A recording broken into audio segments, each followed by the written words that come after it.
बिस्मिल्लाहिर्रहमानिर्रहीम, अस्सलाम वालेकुम, वेरी गुड मॉर्निंग। मैं फराह और मैं हमजा आपको खुशामदीद कह रहे हैं सुबह सवेरे पाकिस्तान में।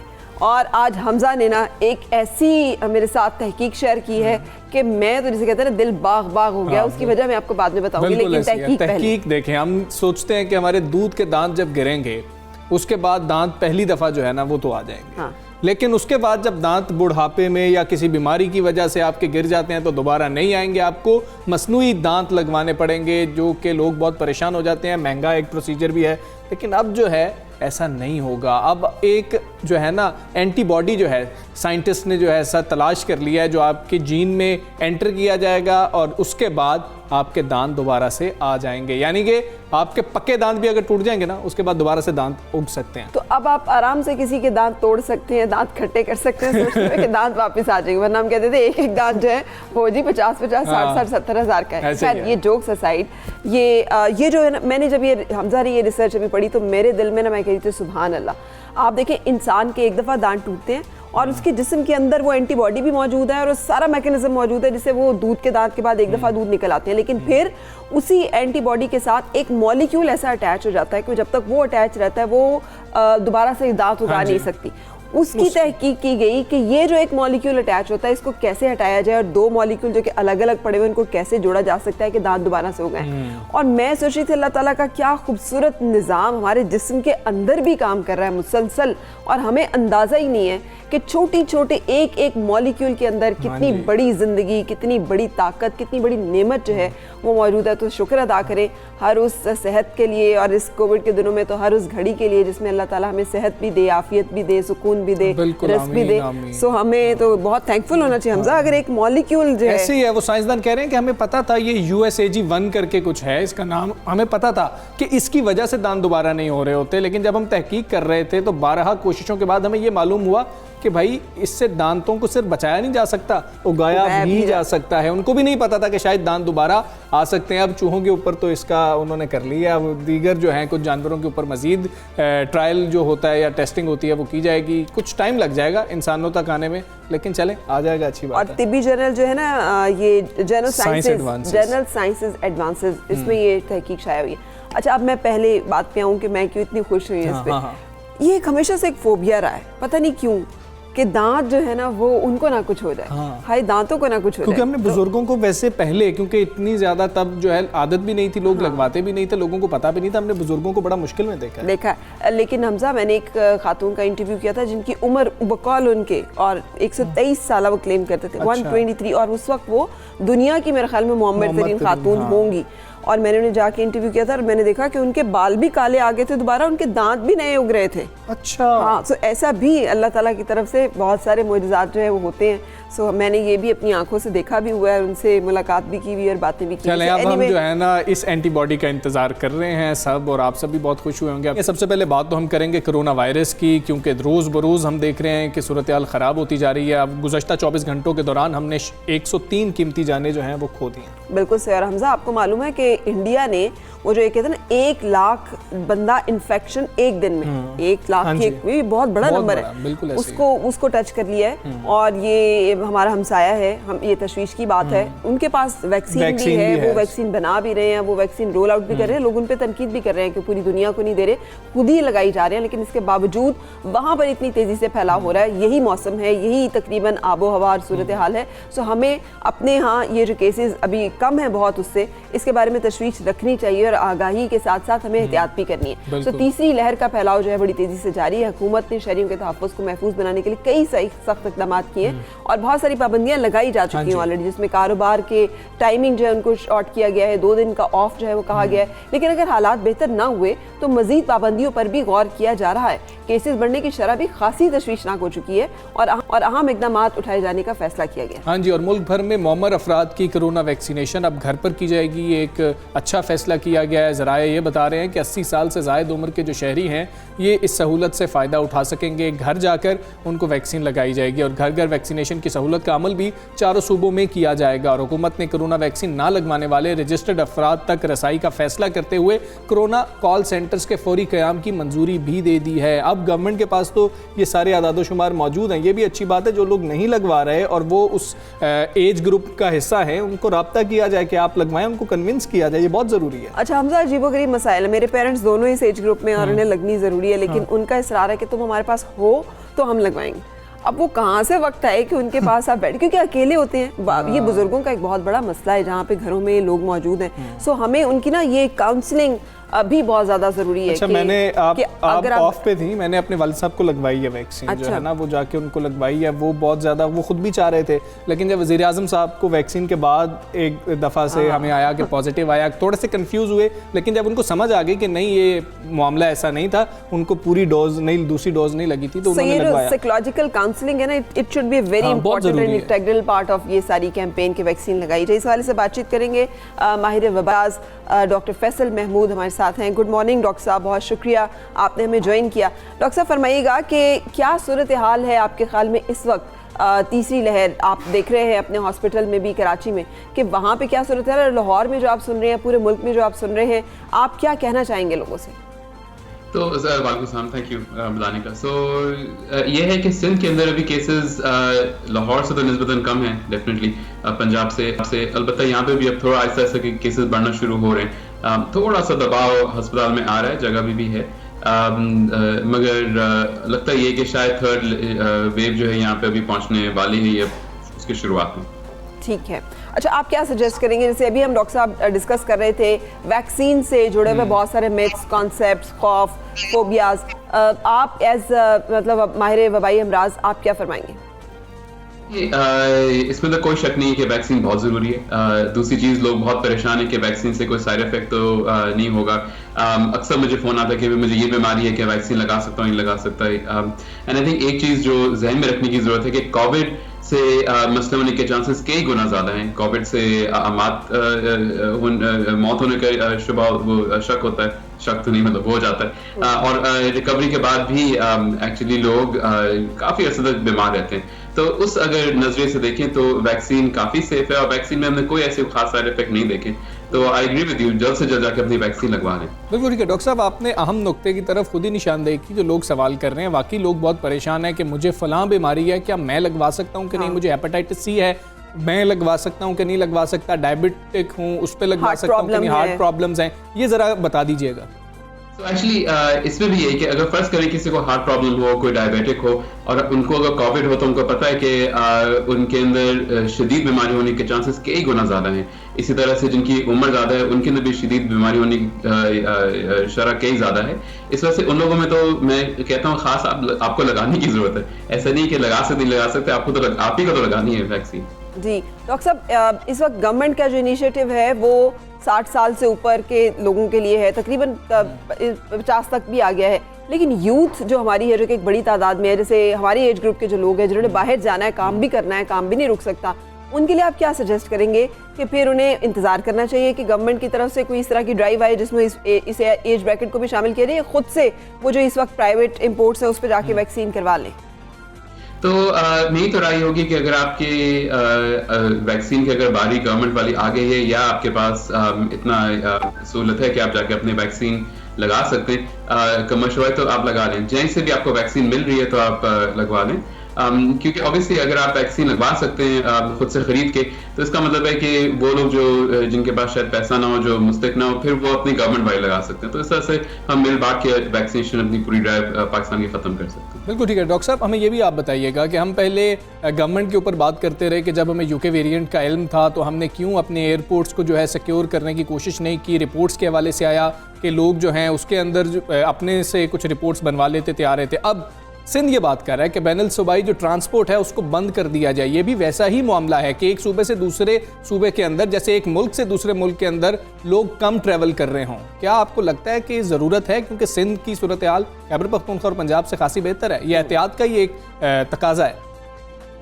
देखिए, जितने भी कम आपके इन्फेक्टेड लोग किसी भी जगह पे आएंगे वहाँ पे इन्फेक्शन फैलने के चांसेस कम से कम होते रहते हैं। तो आई थिंक इसी पॉइंट ऑफ व्यू से था या चाह रहा है कि ट्रांसपोर्ट जो है उन जगहों से, चाहे वो ममालिक हैं जहाँ पे केसेस ज़्यादा हैं या वो प्रोविंसेस जहाँ पे केसेस ज़्यादा हैं, वो कम से कम हो।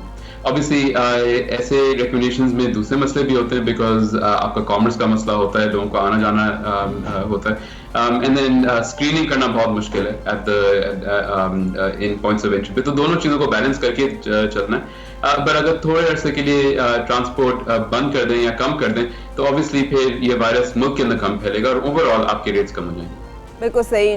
बच्चों के बारे में भी तजवीज़ कीजिएगा डॉक्टर साहब। क्या आपकी एज सरबरा वबाई अमराज आपके ऑब्जर्वेशन में आया है कि थर्ड वेव में बच्चे इन्फेक्ट हो रहे हैं ज़्यादा तादाद में? क्योंकि इसको डिनाई कर रहे हैं बहुत सारे सोर्सेज, लेकिन बहुत सारी जगहों पे ये रिपोर्ट्स भी आ रही हैं कि बच्चे खासी तादाद में इन्फेक्ट हो रहे हैं। तो क्या बच्चों को भी, जो कि बहुत कम उम्र टोडलर्स जैसे, उनको भी वैक्सीन लगवा लेनी चाहिए अगर पेरेंट्स अफोर्ड कर सकते हैं, और टीनेजर बच्चे हैं तो उनको भी लगवा लेनी चाहिए?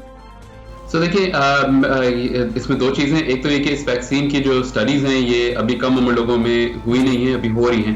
तो 18 साल से ज़्यादा उम्र लोगों को तो वैक्सीन, सिर्फ उन्हीं को वैक्सीन लगानी चाहिए, उनसे कम को भी वैक्सीन ना लगाएं।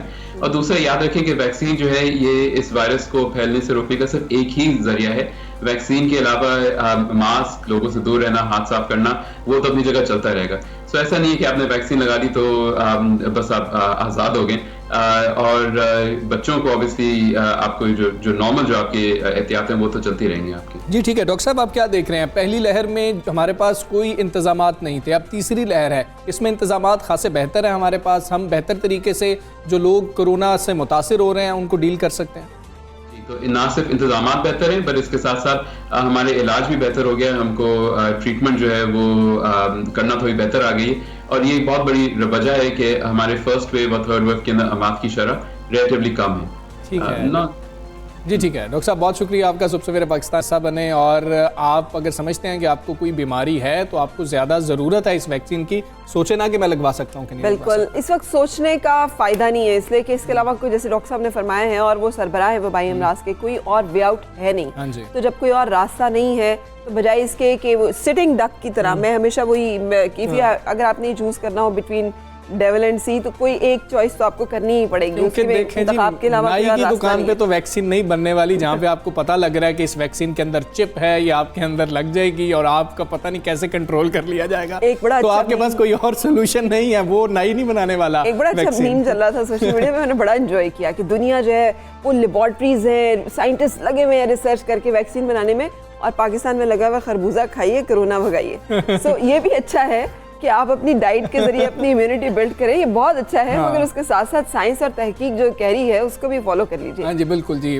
ठीक है। कोरोना वबा के फैलाव की वजह से वफाक और सूबे जो है ना मजीद सख्त फैसले करने पर सोच विचार कर रहे हैं, जिनका हम जिक्र भी कर रहे थे। वज़ीर तालीम सिंध सईद गनी ने कोरोना की सूरत हाल के पेश नज़र पंजाब और खैबर पख्तूनख्वा से हर तरह का सफ़र बंद करने का मुतालबा कर दिया है। और ये मुतालबा जैसे हम अभी डिस्कस कर रहे थे कि बिल्कुल उन लाइन्स के मुताबिक है जैसे दुनिया ने कंटेन करने की कोशिश की है वायरस को।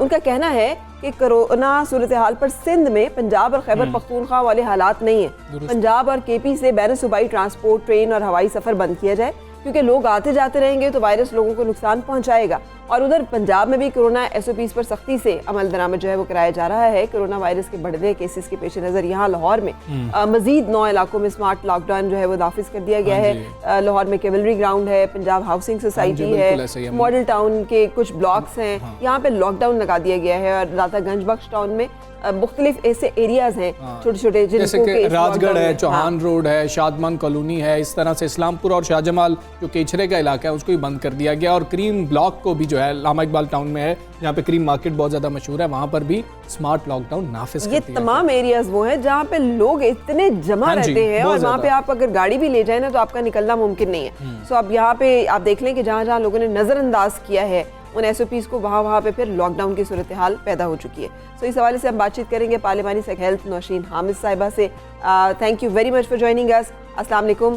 फरमाइएगा, क्या कोरोना SOPs पर अमल दरामद के अब तक मस्बत नताइज सामने आ सके हैं या नहीं आ सके? देखिए, SOPs पे अमल दरामद अगर होता है स्ट्रिक्टली तो बेशक उसके बिल्कुल मुस्बित नताइज आते हैं, जिस तरह के पहली वेव और सेकेंड वेव जो कंट्रोल हुई थी वो SOPs के ऊपर अमल दरामद करने से ही ये फिगर्स नीचे आए थे। आपने देखा था कि जिस तरह से ट्रांसपोर्ट को बंद किया गया था, स्कूल्स को बंद किया गया था, शादी हॉलों को बंद किया गया था और मार्केट प्लेसेस के टाइमिंग से पहले भी यही तमाम SOPs जो थे जिनको फॉलो किया गया था, तो पहली वेव और सेकेंड वेव जो थी वो नीचे आई थी। मगर अनफॉर्चुनेटली जैसे ही ये वेव थोड़ी कंट्रोल होती है और हुकूमत को ये चीज़ें खोलनी पड़ती हैं, तो लोग फिर बगैर SOPs के, मास्क के इस्तेमाल के, बगैर फिजिकल डिस्टेंसिंग के दोबारा से उसी तरह से पब्लिक प्लेसेस पे रश शुरू कर देते हैं, जिसकी वजह से दोबारा सर्ज आना शुरू हो जाता है। ठीक है डॉक्टर साहब, अब हुकूमत के मुताबिक अब हेल्थ सूबाई मामला है और ये बिल्कुल ऐसे ही 18वीं तरमीम के बाद, इसलिए सूबाई हुकूमत का भी फ़र्ज़ है कि वो खुद वैक्सीन मंगवाए। पंजाब के हवाले से और खैबर पख्तूनख्वा के हवाले से बता दीजिएगा कि मुख्तस तो कर दिए गए थे, कुछ बजट रख दिया गया था, अभी ताज़ा तरीन सूरत हाल क्या है? देखिए जी, फेडरल हुकूमत तो अपनी पूरी जिम्मेदारी अदा कर रही है और उसकी कोशिश है कि ज़्यादा से ज़्यादा वैक्सीन्स जो हैं वो हम अपनी पॉपुलेशन के लिए जो है वो फेडरल गवर्नमेंट मंगवा रही है।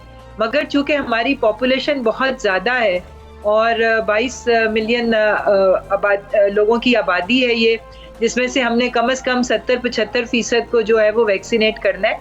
तो इसके लिए इसके अंदर जितने भी तरफ से वैक्सीन मंगवाने का इंतज़ाम हो जाएगा, उतनी जल्दी ये प्रोसेस कंप्लीट हो जाएगा। तो सूबों को इजाज़त दे दी गई है कि वो मंगवाएं और जो ड्यू प्रोसेस होता है कि जिस तरह भी उन्होंने अपनी बुकिंग करानी है और ड्रैप में अपने आप को रजिस्टर करवाना है, उस प्रोसेस के थ्रू वो मंगा सकते हैं। मगर फेडरल गवर्नमेंट भी अपने लेवल के ऊपर जो है, हमारी वर्किंग इसी लिहाज से चल रही है कि हम तमाम पॉपुलेशन वैक्सीन का बंदोबस्त करें।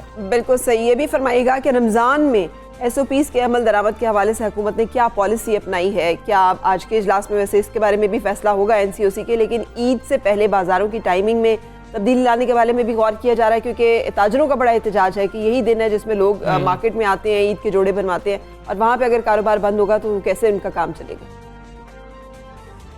जी देखिए, रमज़ान में सबसे ज़्यादा तो जहाँ पर SOPs की ज़रूरत है वो मस्जिदें हैं, क्योंकि मसाजिद में बेतहाशा रश होता है जो पूरे साल में नहीं होता। वो रमज़ान के दिनों में हम देखते हैं कि पांचों वक्त और ख़ास तौर पे तरावी के टाइम पे बहुत ज़्यादा रश होता है।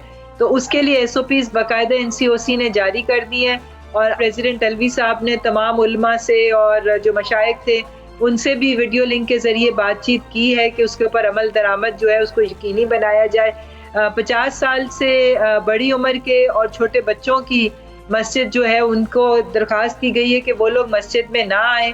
मस्जिदों में से कालीन उठा दिए जाएंगे, लोग अपने जानमाज खुद लेकर आए, वुजू घर से करके आए और निशान लगाए जाएंगे मस्जिद में एक सफ़ों में कि कितने 6-6 फुट के फासले पे किस तरह नमाजी खड़े होकर नमाज अदा करेंगे।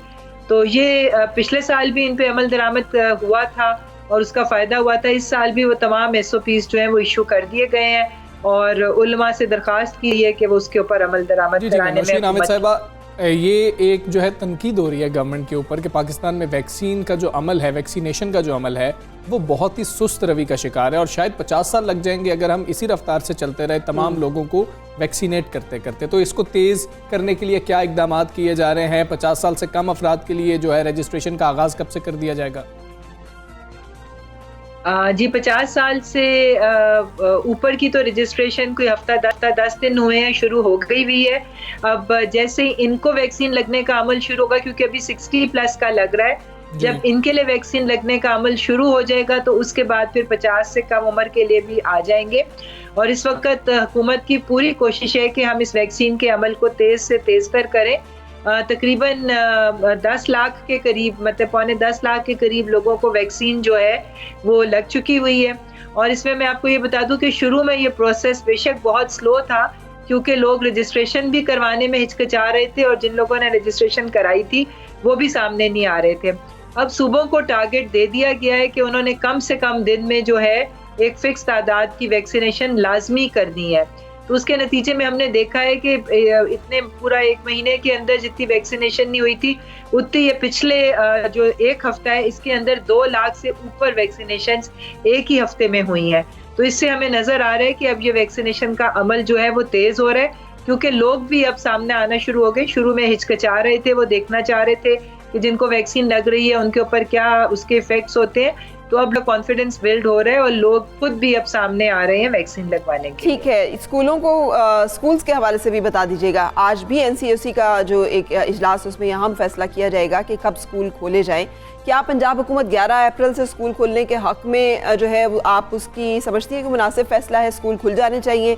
और इस सूरत हाल में जबकि तीसरी वेव बड़ी तेज़ी से शिकार कर रही है, लोगों को नंबर्स मुसलसल हमें बढ़ते हुए दिखाई दे रहे हैं, बच्चे भी इन्फेक्ट हो रहे हैं, तो आपके ख्याल में क्या स्कूल खोलना एक बेहतर फैसला होगा?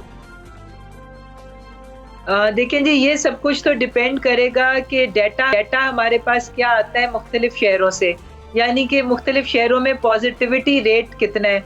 पिछली दफ़ा भी आपने देखा था कि जो 8% से ज़्यादा जिन शहरों में पॉजिटिविटी रेशियो था, वहाँ पर पाबंदियाँ ज़्यादा सख्त थी बनिस्बत उन शहरों के जहाँ पर वो कम था। और 11 शहरों के अंदर जो है वो पंजाब के स्कूल्स भी बंद किए गए थे, क्योंकि वहाँ पर इसका फैलाव बहुत तेज़ था और पॉजिटिविटी रेशियो जो है वो बहुत ज़्यादा था। तो अब भी इसको स्टडी किया जाएगा। तमाम वज़रा तालीम की मीटिंग है वज़रा सेहत के साथ और एनसीओसी में उनका इजलास है, तो वहाँ पर इन्हीं तमाम फिगर्स को स्टडी किया जाएगा कि जिन इलाकों में अभी भी पॉजिटिविटी रेशियो ज़्यादा है वहाँ पर तो स्कूल्स अभी नहीं खुल सकेंगे। जहाँ पे सिचुएशन कुछ कंट्रोल में है वहाँ पे हो सकता है कि थोड़ी बहुत अटेंडेंस के साथ इजाज़त दी जाए, मगर ये सब डिपेंड होगा कि जो एनसीओसी में कौन सा डेटा प्रेजेंट होता है और हमें पॉजिटिविटी रेशियो जो है वो पता चले कि किस इलाके में कितना। उसकी साहिबा आप हमें अपडेट कर रही थी सूरत हाल के ऊपर। हमजा, इंडिया में बहुत सारे मुखैर हजरात ने जो बड़े बड़े इंडस्ट्रियलिस्ट होते हैं उन्होंने डोनेशंस की हैं कि आप ये हमारी तरफ से पैसे लें, ये वैक्सीन बनाएं और लोगों को लगाएं। हमारे यहाँ पर भी इदारों को जहाँ पे बहुत सारे एम्प्लॉइज़ हैं इनिशिएटिव लेना चाहिए कि अपने एम्प्लॉइज़ को वो वैक्सीन लगवाएं। इस दफ़ा रमज़ान मुबारक भी आ रहा है, हमने ज़कात भी निकालनी है, तो इस दफ़ा ज़कात और सदकात क्यों ना बिल्कुल ऐसी ड्राइव में कोशिश की जा सकती है और इदारे कोशिश कर भी रहे हैं। अगर हम दुनिया के अंदर देखें तो वो अपने एम्प्लॉइज़ के लिए ये कोशिश कर रहे हैं, जाके स्टेट के साथ बात करते हैं, गवर्नमेंट से बात करते हैं या प्राइवेटली भी अगर वैक्सीन आ रही है तो वहाँ से परचेज करके वो वैक्सीन का अमल जो है। मैंने पाकिस्तान के भी 1-2 बैंक्स की जो है कुछ पोस्ट देखी थी कि वाकई ऐसा ही हुआ। उन्होंने कहा कि हम अपने पूरे अमले को जो है खुद वैक्सीन लगवाएंगे। ये अच्छा इनिशिएटिव है और ये होना चाहिए कि जहाँ जहाँ पे आपके ज़ेर तहत जो भी लोग हैं उनकी ज़िंदगियाँ बचाने के लिए जो एफर्ट्स की जा सके। So time for break and look forward to have you back. Stay with us.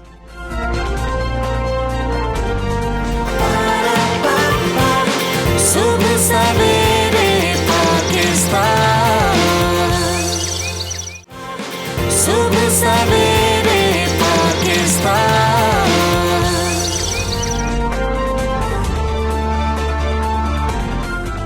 Welcome back and good morning.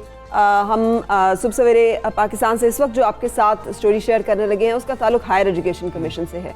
Higher education commission का क़याम मुल्क में आला तालीम के फ़रोग़ और नौजवान नस्ल की सलाहियतों को मुल्क व कौम के बेहतरीन मुस्तकबिल के लिए इस्तेमाल करने के लिए किया गया था।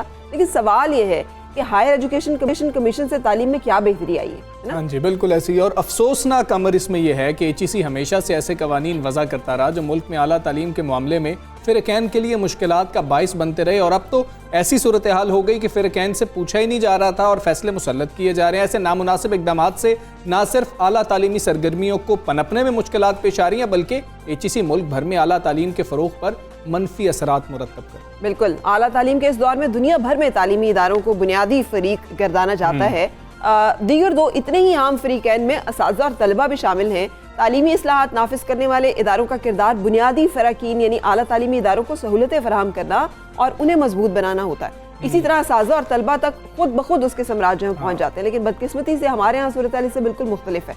यहाँ हमारे एक ऐसे फ़लसफ़े या तामीरी नज़रियात को परवान चढ़ने ही नहीं दिया जाता। हायर एजुकेशन कमीशन ने ख़ास तौर पर पिछले 5 सालों की अगर हम बात करें तो मुताल्लिका फ़रीक़ैन के मामले में इंतहाई खुद मुख्तराना किरदार अदा किया, जिसके मतलब ये था कि उन्होंने जो फैसले किए अपने ओन पे किए, उन फैसलों को समझा के मिनोन कबूल कर लिया जाए, तस्लीम कर लिया जाए। ना उन्होंने उसमें स्टेक होल्डर्स को ऑन बोर्ड लिया, ना उनसे मुशावरत की, ना उनके कंसर्न्स जो हैं उनको एड्रेस किया। तो तमाम प्राइवेट जामियात को तमाम इंतहाई परेशानी का सामना रहा, जिसकी नतीजा ये निकला कि मुल्क में ना सिर्फ आला तालीम का मेयार बुलंद नहीं हो सका और ना ही क्वालिटी रिसर्च का कल्चर जो है वो फरोग पा सके। बिल्कुल ऐसी है फरा, और मामला ये भी है कि रातों रात कुछ ऐसे फैसले कर दिए गए जो हम अमेरिका में देख रहे थे कि वो उधर हो रहा है, चलें जी रातों रात उसको फॉलो करें। उसके मसाइल क्या होंगे, क्या एक पूरा ट्रांजिशन पीरियड नहीं होना चाहिए था कि फैसलों को किया जाता। अब आप वाइस चांसलर से नहीं पूछ रहे, आपके वाइस चांसलर एग्री नहीं कर रहे, लेकिन आपने कहा ये तो होगा। आपने वो PhD प्रोग्राम को रेफर किया जो एकदम से इतना बड़ा चेंज था कि ना सिर्फ यूनिवर्सिटीज बल्कि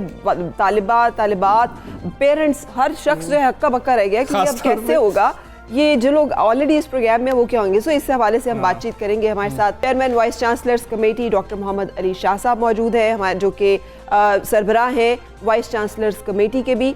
welcome you in show sir. और हमारे साथ प्रोफेसर डॉक्टर इकबाल चौधरी मौजूद हैं जो कि chairman international centre for chemical and biological sciences हैं, कराची यूनिवर्सिटी से ताल्लुक़ है।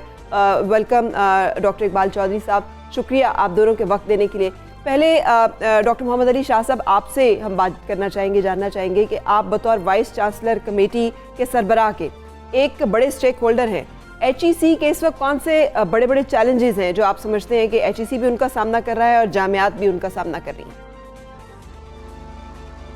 जी सर, आपका बहुत शुक्रिया। आपने जैसे अपने इंट्रोडक्शन में कहा कि HEC का या हायर एजुकेशन का जो बुनियादी फरीजा है वो ये है कि हम आला तालीम प्रोवाइड करें, मुल्क के अंदर ये डायरेक्शन सेट करें कि हमें 5 साल कौन से ग्रेजुएट्स चाहिए, 10 साल में कौन से चाहिए, 20 साल में कौन से चाहिए, और उसके लिए हम अपनी अंडरग्रेड की पॉलिसी बनाते हैं, हम अपनी PhD की पॉलिसी बनाते हैं, हमने रिसर्च एंड डेवलपमेंट की पॉलिसी और उसकी प्रायोरिटीज बनाते हैं ताकि हाई क्वालिटी ग्रेजुएट्स जो हैं वो प्रोड्यूस हों, और वो 5 साल के लिए, 10 साल के लिए। कुछ ग्रेजुएट जाहिर है हम मुल्क से बाहर भी भेजने के लिए तैयार करते हैं, ज़्यादातर हम मुल्क के अंदर जो ग्रेजुएट्स हैं उनको तैयार करते हैं। लेकिन जैसे आपने शुरू में कहा कि ये सारी चीज़ें मशावरत से होती हैं, और HEC एक ऐसा इदारा है जो कि रेगुलेटरी इदारा है, जो कि हम समझते हैं कि वो हमारी और हमारे कौम की मलकियत है, पाकिस्तान की मलकियत है। और अनफॉर्चुनेटली पिछले 2.5 साल से हमारे साथ कोई मुशावरत ही नहीं हो रही, हमारे साथ कोई वर्किंग रिलेशनशिप ही नहीं है। वो प्राइवेट यूनिवर्सिटीज, वो हम जो कि पब्लिक सेक्टर यूनिवर्सिटीज हैं, कोई भी पॉलिसी, वो अंडरग्रेड की पॉलिसी है, वो PhD की पॉलिसी है, वो जर्नल्स की पॉलिसी है, वो रिसर्च की पॉलिसी, यही 4 हो सकती है ना। चारों में वो हमारे साथ कोई मुशावरत ही नहीं हो रही, बल्कि वो ये कह रहे हैं कि मैं इलेक्टेड चेयरमैन हूँ वाइस चांसलर्स कमेटी का फॉर पीरियड ऑफ 4 years, और मैं 19 में बना हूँ, मैं 23 तक चेयरमैन हूँ। 20 में भी मैं वो जो है मीटिंग्स, 21 में भी चेयरमैन वाइस चांसलर्स कमेटी की मीटिंग्स करता रहा हूँ, और वो हम मुझे वाइस चांसलर्स कमेटी का चेयरमैन मानने को तैयार ही नहीं है, मेरे से बात नहीं कर रहे। बाकी कोई भी वाइस चांसलर HEC में दाखिल ही नहीं हो सकता। अब आप ये बताएं कि क्या HEC किसी की जाती मलकियत है? देखिए, वो तो पब्लिक सेक्टर की तरह, आप जा सकते हैं, स्टूडेंट्स जा सकते हैं, टीचर्स जा सकते हैं। मैं तो स्टूडेंट्स टीचर्स को छोड़ दें, vice chancellors were not allowed to enter into HEC। तो ये किस किस्म की HEC चल रही है? और इससे एक छोटी सी बात मैं आपको, जैसे आपने शुरू में कहा कि हम अमेरिका से या कहीं से पॉलिसीज यहाँ ला के, ये एग्जैक्टली ऐसे है जैसे बहुत ही खूबसूरत अच्छा आम चौथा जो मुल्तान में होता है, आप जाके उसको मरी में लगा दें। तो आम तो बहुत अच्छा है, बहुत मीठा है, लेकिन वो मरी में नहीं लग सकता। Why don't you understand कि हम अमेरिका की या कोई भी पॉलिसी यहाँ पे रेप्लिकेट नहीं कर सकते? जी बिल्कुल ठीक है। डॉक्टर साहब साथ ही मौजूद रहिएगा। प्रोफेसर डॉक्टर इकबाल चौधरी साहब, आप मुल्क के नामवर इदारे international centre for chemical and biological sciences के सरबराह हैं, जो यूनेस्को का नामजद सेंटर ऑफ एक्सीलेंसी भी है। आप हमें तो पहले अपने इदारे के हवाले से बताएं कि साइंसी तहकीक के हवाले से क्या कॉन्ट्रीब्यूशन है इस इदारे की, और इस इदारे की कॉन्ट्रीब्यूशन के अंदर HEC की कितनी ज़्यादा कॉन्ट्रीब्यूशन है?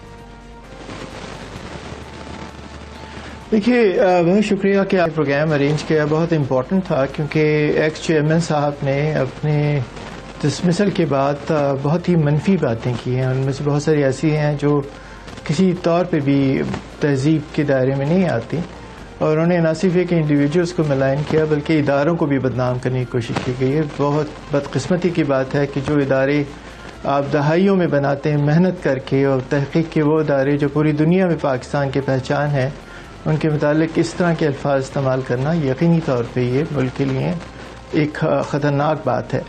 International centre for chemical and biological sciences 1966 में बना था और ये तहकीक के उन इदारों में है जो पाकिस्तान की पहचान है। ये जैसे आपने फरमाया यूनेस्को सेंटर है, इसके अलावा वर्ल्ड हेल्थ ऑर्गेनाइजेशन का सेंटर है। इसको 2 दफ़ा इस्लामी दुनिया में 57 मुस्लिम कंट्रीज़ में बेहतरीन तालीमी इदारे, तहकीकी इदारे का एजाज़ मिल चुका है। तो ये वो इदारा है जिसने न सिर्फ ये कि तालीम के और तहकीक के मैदान में बेशुमार इसकी अचीवमेंट्स हैं। मिसाल के तौर में आपको बताऊं कि जिस तरह आप हार्वर्ड में या MIT में या ऑक्सफोर्ड में, कैम्ब्रिज में जो उनके शोबाजात होते हैं, उनका काम ये होता है कि वो क्वालिफाइड मैन पावर प्रोड्यूस करें। इसी तरीके से यहाँ कोई 1500 के करीब PhD स्कॉलर्स को ट्रेन किया गया। अब 1500 PhD स्कॉलर्स को जो आज मुल्क की जामियात में, मुल्क की इंडस्ट्री में, दुनिया में पाकिस्तान के लिए काम कर रहे हैं। इसके अलावा ये इंटरनेशनल लिंकेजेस जो पाकिस्तान की साइंस डिप्लोमेसी का प्रोग्राम है उसका मेन सेंटर है। ये हज़ारों स्कॉलर्स दुनिया से आ चुके हैं जिसमें जर्मन्स भी हैं। अब बताएं कौन सा सेंटर होगा जिसमें जर्मन्स और फ्रेंच ट्रेनिंग के लिए आते हो और तहकीक का मेयार हो कि कोई 8500 के करीब रिसर्च पेपर्स हैं जो इंटरनेशनली आए हैं। तो ये तो वो चीज़ें हैं जिनके मुतालिक मैंने अर्ज़ किया कि ये तालीम और तहकीक के सिलसिले में है। इसके अलावा अगर आप सोसाइटी की सर्विसेज को देखें तो आपको हैरानी होगी कि इस इदारे का जिसका बुनियादी मकसद ग्रेजुएट्स को ट्रेन करना है, इसके साथ ही उसने सोसाइटी को और इंडस्ट्री को भी सपोर्ट किया।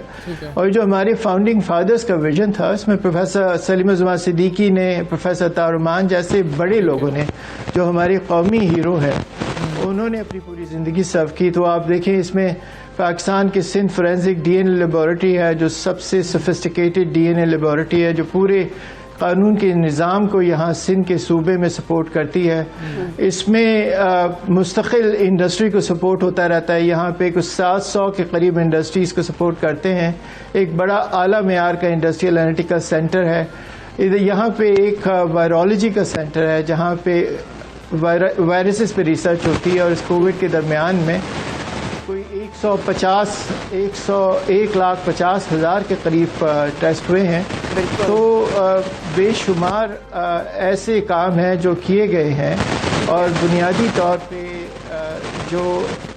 जो इसका मकसद रहा है वो ये रहा है कि न सिर्फ कि तालीम के और तहकीक के मैदान में काम किया जाए, इंटरनेशनल लिंकेजेस डेवलप किया जाए, पाकिस्तान के लिए रिकग्निशन हो, ठीक है, और इसके साथ ही मुल्क की और सोसाइटी की और इंडस्ट्री की सपोर्ट भी की जाए। बिल्कुल सही डॉक्टर साहब, thank you very much for updating us कि आपका इदारा जो है वो क्या क्या कंट्रीब्यूट कर रहा है। थोड़ी सी जो आपने बातचीत की वो हम डिस्कस करना चाहेंगे डॉक्टर मोहम्मद अली शाह साहब से। डॉक्टर साहब, जैसे अभी प्रोफेसर डॉक्टर इकबाल चौधरी साहब फरमा रहे थे कि बहुत सारी ऐसी बातें की गई जो कि नामुनासिब हैं, तो आपके ख्याल में ये जो बेयकीनी की कैफियत है इस वक्त हायर एजुकेशन कमीशन की, किस दर्जे ख़तरनाक है? और पूरी दुनिया में हमारा जो एक इमेज है, हमारे आखिर स्कॉलर्स यहाँ से जाते हैं, डिग्रीज लेके जाते हैं, अगर इदारों के बारे में इस तरह की बातें आएंगी तो ये कितनी ख़तरनाक हो सकती हैं स्टूडेंट्स के लिए, जामियात के उसके लिए जिनको कि हमें इंटरनेशनल रेटिंग में हमें बड़ा हमारे लिए बड़ा इंपॉर्टेंट है कि हमारी जामियात की क्रेडिबिलिटी जो है वो इम्प्रूव हो।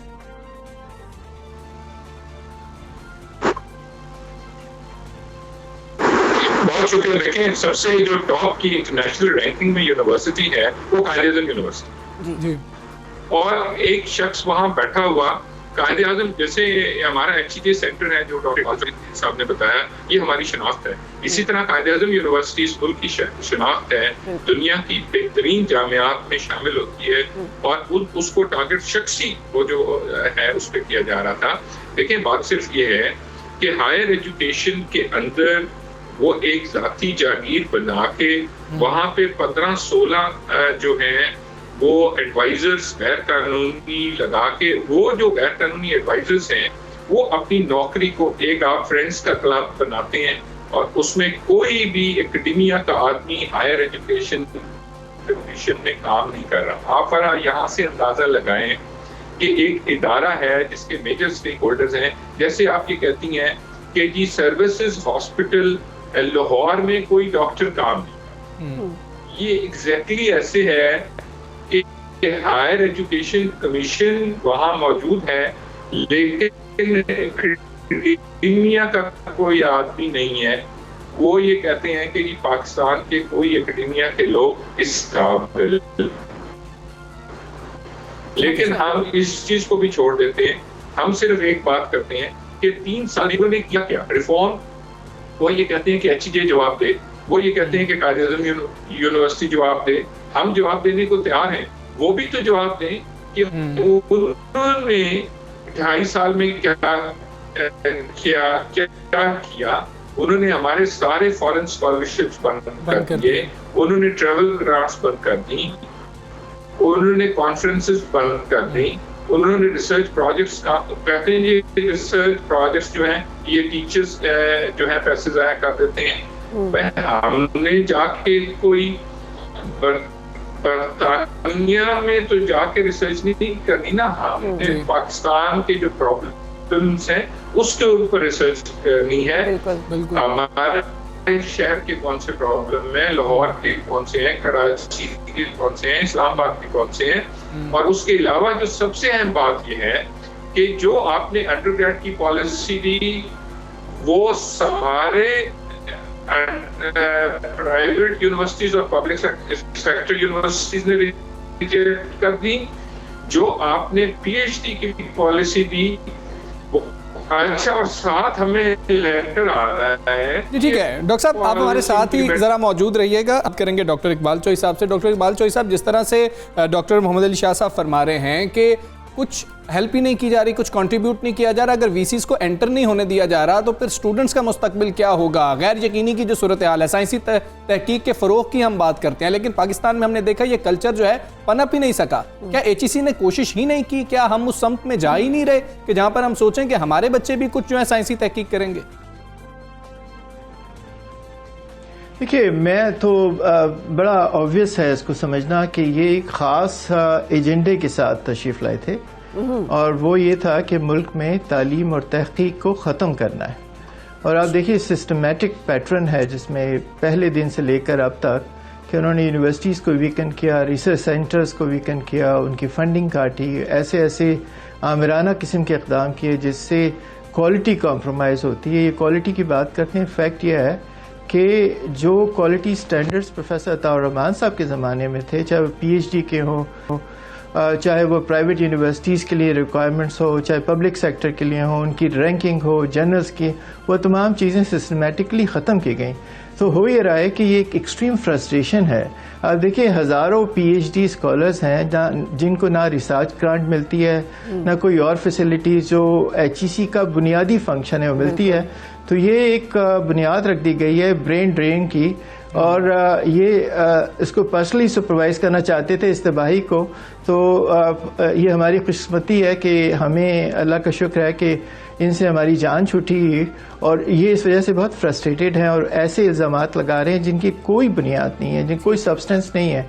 ये मुंह फाड़ के किसी इदारे को और यूनिवर्सिटी को बदनाम करना, जैसे शाह साहब ने कहा, ये हिस्टेरिक है, ये रॉन्ग है और ये गैर महज़िब बात है। बिल्कुल सही। डॉक्टर इकबाल साहब, मैं आप ही से जानना चाहूँगी, आप क्या सजेस्ट करेंगे, वे फॉरवर्ड क्या है? कैसे हमारे पाकिस्तान नौजवान मुल्क है, 60% आबादी हमारी 30 साल की उम्र की है, यानी उसको तालीम भी चाहिए, रोज़गार भी चाहिए। They can be a potential threat या टू नेशनल सिक्योरिटी और एन एसेट। तो हमने इस थ्रेट को एसेट में कैसे कन्वर्ट करना है और HEC का इसमें क्या किरदार होना चाहिए? बिल्कुल आपने सही कहा कि जो हमारे नौजवान हैं वो हमारा एसेट है, और बुनियादी तौर पे हमें करने की ज़रूरत है कि अपनी यूनिवर्सिटीज़ को स्ट्रेंथन करें, रिसर्च के इदारों को स्ट्रेंथन करें। वो कैसे कर सकते हैं? वही पॉलिसीज़ जो हमने हायर एजुकेशन की बुनियाद के वक्त जो बना था, उस वक्त ये था कि फैकल्टी डेवलपमेंट की जाए, उनको फैसिलिटीज़ प्रोवाइड की जाए, रिसर्च ग्रांट दी जाए, यूनिवर्सिटीज़ के शोबाजात को स्ट्रेंथन किया जाए, इंटरनेशनल लिंकेजेस को प्रमोट किया जाए। तो ये वो चीज़ें हैं जिनसे हमारी यूनिवर्सिटीज़ स्ट्रेंथन होंगी, क्योंकि बुनियादी तौर पे हमारी पॉलिसीज़ का मरकज़ यूथ सेंटर होना चाहिए कि हमें अपने नौजवानों को आगे लेके जाना है, बजाय इसके कि उन्हें फ्रस्ट्रेट करें, उनसे कहें कि वो नालायक हैं। फ्रस्ट्रेट नहीं करना चाहिए। ठीक है डॉक्टर साहब, हमारे साथ मौजूद रहिएगा। शाह साहब ने हमें ज्वाइन किया। डॉक्टर शाह साहब, ये फरमा दीजिएगा कि कुछ ऐसी खबरें भी सामने आ रही थी, वाइस चांसलर जो हैं उनको कुछ फोर्स किया जा रहा है ज़मीन के लिए, जो यूनिवर्सिटीज़ की ज़मीनें हैं कि पब्लिक प्राइवेट पार्टनरशिप के लिए दे दी जाएँ, इसमें कितनी सदाकत है? और फंड्स जनरेट किए जाए इस तरह से खुद से? पर देखें, ये इससे बड़ा कोई झूठ हो ही नहीं सकता। सब झूठ बोल रहे हैं। देखें, प्राइवेट पब्लिक पार्टनरशिप, अगर बिलफर्ज अव्वल तो कोई ऐसी बात आई नहीं है। चेयरमैन HSE को फोन आ रहा है रिगार्डिंग प्राइवेट पब्लिक पार्टनरशिप, और वो ये कह रहे हैं कि मुझे ये शक है कि PTI की गवर्नमेंट या जो भी हुकूमत है सिंध में है, या वो सारी जमीनें यूनिवर्सिटी की गायब कर देगी। अच्छा, मुझे ये बताएं कि मैं सबसे बड़ी यूनिवर्सिटी जिसके पास तकरीबन 100 मुरब्बा जमीन है, जो कि 1.5 किलोमीटर दूर है प्राइम मिनिस्टर ऑफिस से, मुझे तो आज तक कभी कोई फोन नहीं आया, और बिलीव मी कभी किसी नौकरी के लिए नहीं आया, कभी किसी को पास या दाखिले के लिए नहीं आया। और अगर वो पब्लिक प्राइवेट पॉलिसी हो भी जाती है तो वो क्या हम लोग पागल बैठे हुए हैं, या हमारा सिंडिकेट या गवर्निंग बॉडी की वो हम जमीन किसी प्राइवेट बंदे को दे देंगे? देखें, ये सारे मफरूजों पे बनाई हुई बात है कि जी मुझे शक था कि जी ये हुकूमत सारी जमीन यूनिवर्सिटी की जमीन गायब हो जाएगी, यहाँ करप्शन हो जाएगी। मुझे फोन आ रहे हैं, मैं आपको सिर्फ मैं अपना तजर्बा बता रहा हूँ कि कोई ऐसा कभी एक मरले के लिए मुझे कभी कॉल नहीं आई। इनको कैसे आ सकती है? और HSE अगर प्राइवेट पब्लिक पार्टनरशिप को अप्रूव कर भी देती है तो क्या उसके इन दावों में कोई सदाकत नहीं है। डॉक्टर मोहम्मद अली शाह साहब, प्रोफेसर डॉक्टर इकबाल चोई साहब, आप दोनों का बहुत शुक्रिया। आम मौजू है HSE को लेकर, और खास तौर पे जिस तरह की पॉलिसीज आई हैं वो हम सब ने हमें टेकअप करते रहेंगे ताकि इस बारे में आपको, देखने वालों को अपने अपडेट करते रहें। इस वक्त एक ब्रेक का लिए रुकेंगे और ब्रेक के बाद फिर मिलते हैं। Stay with us. सुबह सवेरे पाकिस्तान,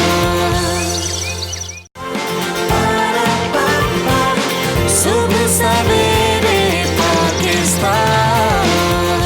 महंगाई की बात करें, हाँ, इसलिए कि हुकूमत बड़ी खुश है। कल वज़ीर-ए-आज़म साहब ने ये भी कह दिया कि अब अपोजिशन की तनकीद करने की ज़रूरत नहीं है, अपोजिशन अपनी मौत खुद मर गई है। अब जो है महंगाई के ऊपर और अवामी पॉलिसीज़ के ऊपर और हुकूमती पॉलिसीज़ के ऊपर जो है वो आवाम को आगाह किया जाए। PDM इत्तेहाद में फूट पड़ने पर हुकूमती सफ़ों में खुशी के शादियाने बज रहे हैं, मगर हुकूमत शायद ये समझने में कुछ देर कर रही है कि उनकी असल दुश्मन जो है वो अपोजिशन नहीं बल्कि महंगाई है, और यही इनकी सबसे बड़ी अपोजिशन है जो पहले दिन से हुकूमत को मात देती आ रही है। महंगाई से घबराए अवाम की चीखों पुकार। वज़ीर-ए-आज़म इमरान खान ने महंगाई के जिन को काबू करने के लिए खुद कमर कस ली है। एक जो मुशावरती काउंसिल उन्होंने बनाई है इकोनॉमिक, उसमें भी वो खुद उसको चेयर करेंगे, जो कि एक बड़ा डिसीजन है। बिल्कुल ठीक है। और लोगों को जो है ना बड़े बड़े सब्ज बाग भी दिखाए गए हैं। महंगाई के जिम्मेदार माफिया को लगाम डालने के लिए टाइगर फोर्स भी आई थी, लेकिन हमने देख लिया कि क्या हुआ। मतलब हमने देखी नहीं, वैसे क्या कहें कि हमने तो कहीं पे देखी नहीं। और आज भी महंगाई का तूफान आता है और हुकूमत की सारी कारकर्दगी को अपने साथ बहा के ले जाता है। और गवर्नमेंट से जब बात की जाती है तो वज़ीर-ए-आज़म साहब भी ये कहते हैं कि बाकी तमाम मसाइल एक तरफ हैं और महंगाई का मसला एक तरफ है, और मेरी और पूरी हुकूमत की सबसे ज़्यादा तवज्जो महंगाई पर है। अब पता नहीं वो कंट्रोल करने पर है कि नहीं। हाँ जी, 7 महीने की जो है बुलंद तरीन शरह है इस वक्त महंगाई की। पिछले हफ्ते की बात करें तो डबल डिजिट में वो महंगाई है। यानी अगर गुज़िश्ता माह मार्च की बात करें तो महंगाई की शरह 9.1% रिकॉर्ड की गई है। इदारे शुमारियात की अगर बात करें तो उनके आदाद शुमार के मुताबिक मार्च में महंगाई जो है 9% से बढ़ गई है। फरवरी में महंगाई की शरह 8.7% देखी गई थी। ये एक फिगर है जो कि आवाम जब आटा, दाल, चावल, टमाटर, घी, प्याज लेने जाते हैं तो उनको पता चलता है कि पिछले महीने क्या कीमत थी, अब क्या है, 6 महीने पहले क्या थी। तो इसी हवाले से हम बातचीत करेंगे। हमारे साथ सीनियर मुआशरी तज्ज़ियाकार मौजूद हैं फ़ारूक सलीम साहब। बहुत शुक्रिया फ़ारूक सलीम साहब देने के लिए। फरमाइएगा सर कि हुकूमती इक़दामात और दावे अपनी तरफ एक जगह, लेकिन महंगाई कम होने का नाम नहीं ले रही है। आपके ख्याल में क्या हुकूमती दावे जो हैं वो दुरुस्त नहीं हैं, या महंगाई पे कंट्रोल करने की पॉलिसीज़ जो है वो उनकी डायरेक्शन दुरुस्त है, सही है? देखिए, पहली बात तो ये है कि अवामी सर्वे जो आज ही सामने आया है उसके मुताबिक तकरीबन 11 करोड़ पाकिस्तानी ऐसे हैं जिनका पहला सबसे बड़ा प्रॉब्लम जो है वो महंगाई और बेरोज़गारी का है। तो तकरीबन 50% से ज़ायद जो हैं पाकिस्तानी वो ये कह रहे हैं कि हमारा सबसे बड़ा प्रॉब्लम जो है वो महंगाई और बेरोज़गारी का है। मुझे महसूस ऐसे होता है कि वज़ीर-ए-आज़म और अवाम के दरमियान जो सलीज है वो बहुत ही बड़ा होता चला जा रहा है। 3% लोगों ने, पाकिस्तानियों ने कहा कि उनका सबसे बड़ा प्रॉब्लम जो है वो करप्शन का मामला है। वज़ीर-ए-आज़म साहब का ख्याल ये है कि वो जिहाद कर रहे हैं। वज़ीर-ए-आज़म का ख्याल ये है कि सारे पाकिस्तान मेरे साथ मिलके करप्शन का मुकाबला करे। उनका फोकस लगता है जैसे सारा करप्शन के ऊपर है और अवाम का फोकस जो है वो महंगाई और बेरोज़गारी के ऊपर है। अच्छा, आपने कुछ पाकिस्तान ब्यूरो स्टैटिस्टिक्स की फिगर्स हैं वो बताई हैं कि 9.1%। इसका मतलब क्या है अवाम के लिए, इसका क्या मतलब है? अगर अवाम के पास आप जाएं तो सोचिए कि जो हमारा अपना पाकिस्तान ब्यूरो स्टैटिस्टिक्स बताता है कि जो चिली पाउडर है पिछले साल में उसकी कीमतें जो है वो 140% बढ़ी हैं। जो मुर्गी का गोश्त है उसकी कीमतें 80% बढ़ी हैं। ये मैं नहीं कह रहा हूँ, ये हुकूमत का अपना इदारा कह रहा है। बिजली की कीमत जो है वो 70% बढ़ी है, अंडे की कीमत 40% बढ़ी है, चीनी की कीमत 25% बढ़ी है।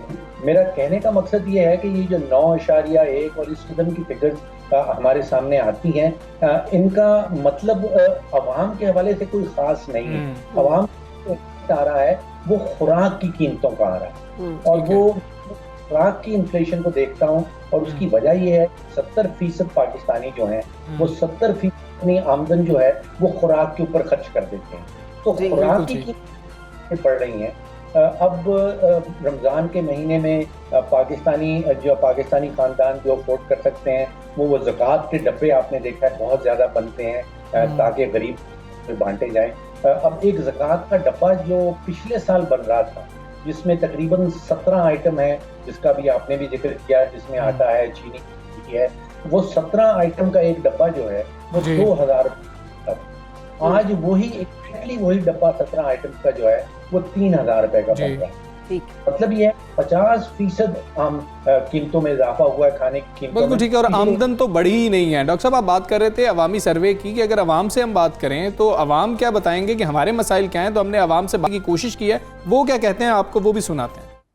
यार कोरोना की वजह से सब मुश्किल में, परेशानी बहुत है, कारोबार नहीं हो रहा। हम खुद बहुत परेशान हैं क्योंकि लॉकडाउन भी लगी है और असल बात ये है ना क्योंकि कारोबार भी ऐसी नहीं है, हम खुद वैसे घूमते रहते हैं। मैं तो कहूँगा कि इमरान खान चली जाए तो अच्छी बात है, लेकिन नवाज शरीफ फिर भी हमारा साथ किया, उसने गरीब का साथ करता था नवाज शरीफ का दौर अच्छा था, उसमें ये था कि कंट्रोल था। महंगाई तो गलत पॉलिसी की वजह से हो रही, सरकार की गलत पॉलिसी की वजह, हुकूमत की अपनी गलत पॉलिसियों की वजह से ही महंगाई आई है।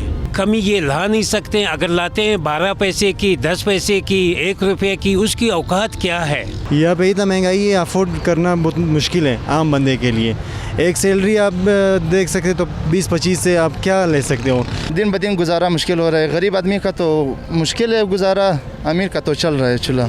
तो आवाम का जो ख्याल है बिल्कुल ऐसे ही है। तो फ़ारूक सलीम साहब, सर वज़ीर आज़म साहब से बात हो तो वज़ीर आज़म साहब फिर हमें उन ममालिक की मिसाल अब नहीं दे रहे हैं जिनकी मिसाल वो पहले दिया करते थे हुकूमत में आने से पहले। अब वो कह रहे हैं वेनेज़ुएला को आप देख लें, वहाँ पर तो महंगाई ज़्यादा है। अब हमें उस प्राइम मिनिस्टर का भी नहीं बता रहे जो साइकिल पे जाया करता था। देखिए, दो धारी तलवार चल रही है जो पाकिस्तानियों के ऊपर पहले 70 साल में नहीं चली।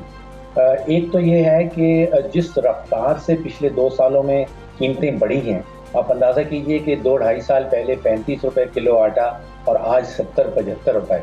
आपको 70 साल पाकिस्तान की माशी तारीख में कोई भी 2 साल का दौरानिया ऐसा नहीं मिलेगा जिसमें आटे की कीमतें 100% बढ़ गई हैं। इसी तरह चीनी की कीमत 100% बढ़ गई है, 55 रुपए किलो हुआ करती थी, अब 100 रुपए से ऊपर चली गई है। और सबसे ज़्यादा इजाफा जो आया है वो बिजली के बिलों में आया है। आप अपने स्टूडियो का या अपने घर का बिजली का बिल निकाल के देख लीजिए। मैंने अपने बिजली का बिल अपने घर का जो निकाला है वो 2.5 साल पहले मुझे 11 रुपए का 1 यूनिट पड़ रहा था, 11 रुपीज़ 1 यूनिट। और आज जो मैंने अभी 2 हफ्ते पहले, हफ्ता भर पहले जो बिल दिया है वो 28 रुपए यूनिट है। आप अंदाजा कीजिए 11 रुपए से 28 रुपए, 300% इजाफा है जो पाकिस्तान की 70 साल माशी तारीख में बिजली के बिलों में कभी इतनी तेजी से इजाफा 2 सालों में नहीं आया। लेकिन सर ये तो पिछली गवर्नमेंट की गलतियां हैं ना, ये तो इस गवर्नमेंट की गलतियां नहीं है, हमें तो यही बताया जा रहा है। अच्छा, और डॉक्टर साहब ये भी फरमाइएगा, जैसे आपने अभी खुद बिजली की बात कर दी, आज पन बिजली जो है उसके नरखों में भी इजाफा जो है वो सामने आ गया, उसका यूनिट प्राइस जो है वो भी बढ़ा दी गई है। ये IMF की शराइत जो है जिस पे हुकूमत ने एग्री किया हुआ है, उन शराइत पे एग्री भी किया हुआ है, साथ ये दावे भी हैं कि रिलीफ दे सकेंगे। क्या ये दोनों मुमकिन है कि वो आप IMF के प्रोग्राम में एग्री भी करें कि कीमतें बढ़ाएंगे आप बिजली की भी, गैस की भी, पेट्रोल की भी, और साथ आप कहें कि हम रिलीफ भी दे पाएंगे? ये दोनों चीज़ें मुमकिन है बैक वक्त? देखिए, हमारी हुकूमत जो है बड़ी आसानी से ये कह देती है कि भाई IMF के कहने पे हम बिजली की कीमतें बढ़ा रहे हैं। मैंने ये डॉक्यूमेंट्स पढ़े हैं, मैं पिछले कई सालों से IMF और हुकूमतों के दरमियान जो डॉक्यूमेंट्स, जो एग्रीमेंट्स लिखे जाते हैं उसको पढ़ता हूँ, उनमें कहीं ये नहीं लिखा होता कि आप बिजली का रेट बढ़ा दें। उनमें ये कहा जाता है कि भाई आपके बिजली के सेक्टर में 1000 अरब रुपए का नुकसान हो रहा है, खसारा हो रहा है, उस खसारे को आप ख़त्म कर दें। अब हुकूमत अगर चाहे तो अगर चोरी को कम कर ले तो वो खसारा कम हो सकता है।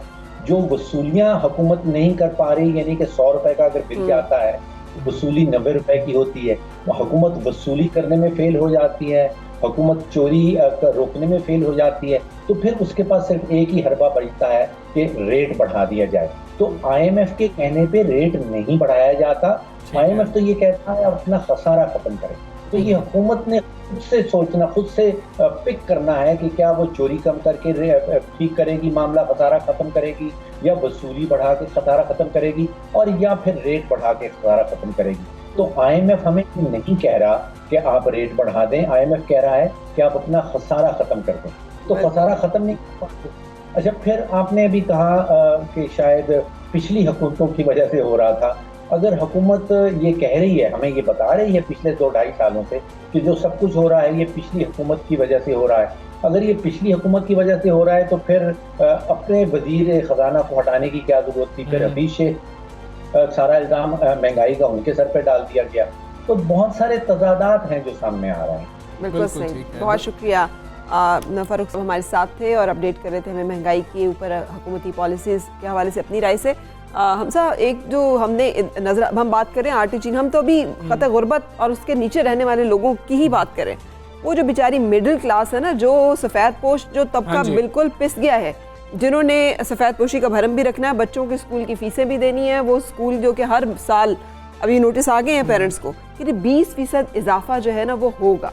कोविड से आपकी तनख्वाह कटती है तो कटे, आपके मसाइल बढ़ते हैं तो बढ़े, हमारे कारोबार को तो फिजिबल रखने के लिए 20% इजाफा नागुज़ीर अच्छा, है। वो हमने रिपोर्ट भी तो शेयर की थी जिसमें मिडिल क्लास तो बिल्कुल खत्म ही हो गई है ना, वो तो बिल्कुल खत्म हो गई, वो भी नीचे खत्म हो गई। अपर मिडिल क्लास के जो लोग थे वो मिडिल क्लास पे शिफ्ट हो चुके, जो मिडिल क्लास के थे वो लोअर मिडिल क्लास में, और लोअर मिडिल क्लास वाले जो हैं वो इस वक्त सर्वाइवल की जंग लड़ रहे हैं। जी, तो अगर आपने हर बिजनेस इंटरेस्ट को देखना है तो अवाम के इंटरेस्ट को किस ना देखना है कि स्कूल भी चले, उनका कारोबार चलना जरूरी है, ठीक है, मगर क्या उनका 20% मुनाफा भी हर साल होना जरूरी है जो उस अवाम के से जेब से निकलेगा, जिनको 20% कटौती लग चुकी है और उनके रिसोर्सेज जो है वो मुसलसल घट रहे हैं। सो ये बड़े बहुत इंपॉर्टेंट इश्यूज हैं। और तालीम का एक ये भी हमारे साथ वादा था कि जो सरकारी स्कूल हैं उनको इतना बेहतर कर दिया जाएगा कि बच्चों को जो है प्राइवेट स्कूल्स में नहीं जाना पड़ेगा। तो अब वज़ीर जो तालीम है खुसूसी तौर पे उनके ऊपर चेक ये रखना चाहिए क्या उनके बच्चे सरकारी स्कूलों में पढ़ रहे हैं, सरकारी इदारों में पढ़ रहे हैं। छोड़ दीजिए इसे, वे देख लिए कितनों के बच्चे पाकिस्तान में पढ़ रहे हैं, बाकी आप सरकारी, नीम सरकारी, प्राइवेट, और ये हर हुकूमत का मसला है, हर हुकूमत के कितने लोग हैं जो कि इस वक्त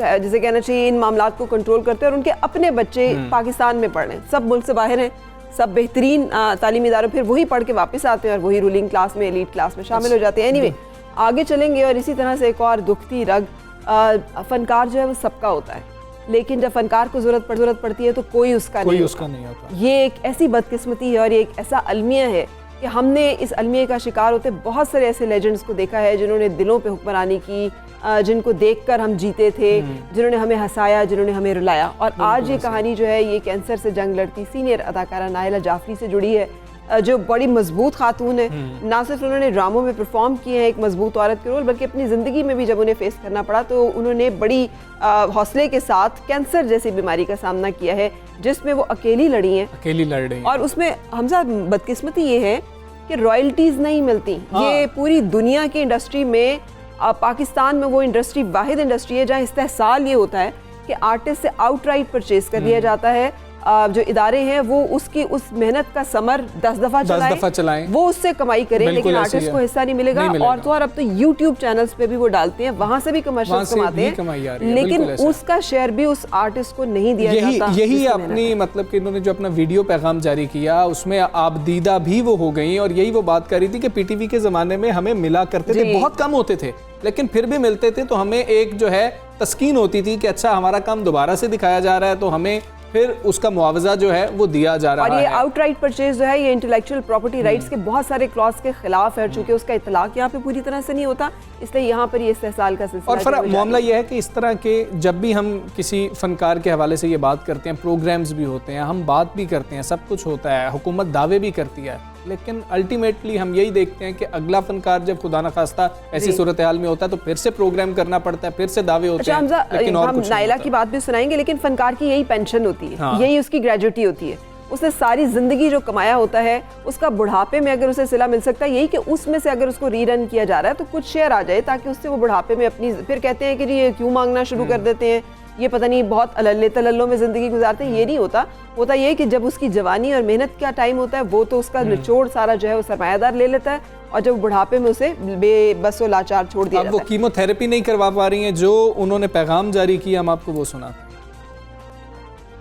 पिछले 6 साल से मैं और हॉस्पिटल्स और बीमारियां और कैंसर से रिलेटेड सारे मसाइल, अभी भी सेकंड कीमो नहीं हो सकी है। क्या बेहतर हो कि आपकी गवर्नमेंट भी कुछ सोचे, और पॉलिसी मेकर्स जो हैं हमारे, स्पेशली आर्टिस्ट या फन से रिलेटेड, फन एंड स्पोर्ट्स से रिलेटेड, आर्ट कल्चर से रिलेटेड, स्पोर्ट्स से रिलेटेड लोगों को सोचना चाहिए। मैंने जब ज्वाइन किया था पीटीवी तो हमें जो रीप्ले होते थे, दोबारा चलते थे प्लेज, उन पे एक रॉयल्टी मिलती थी।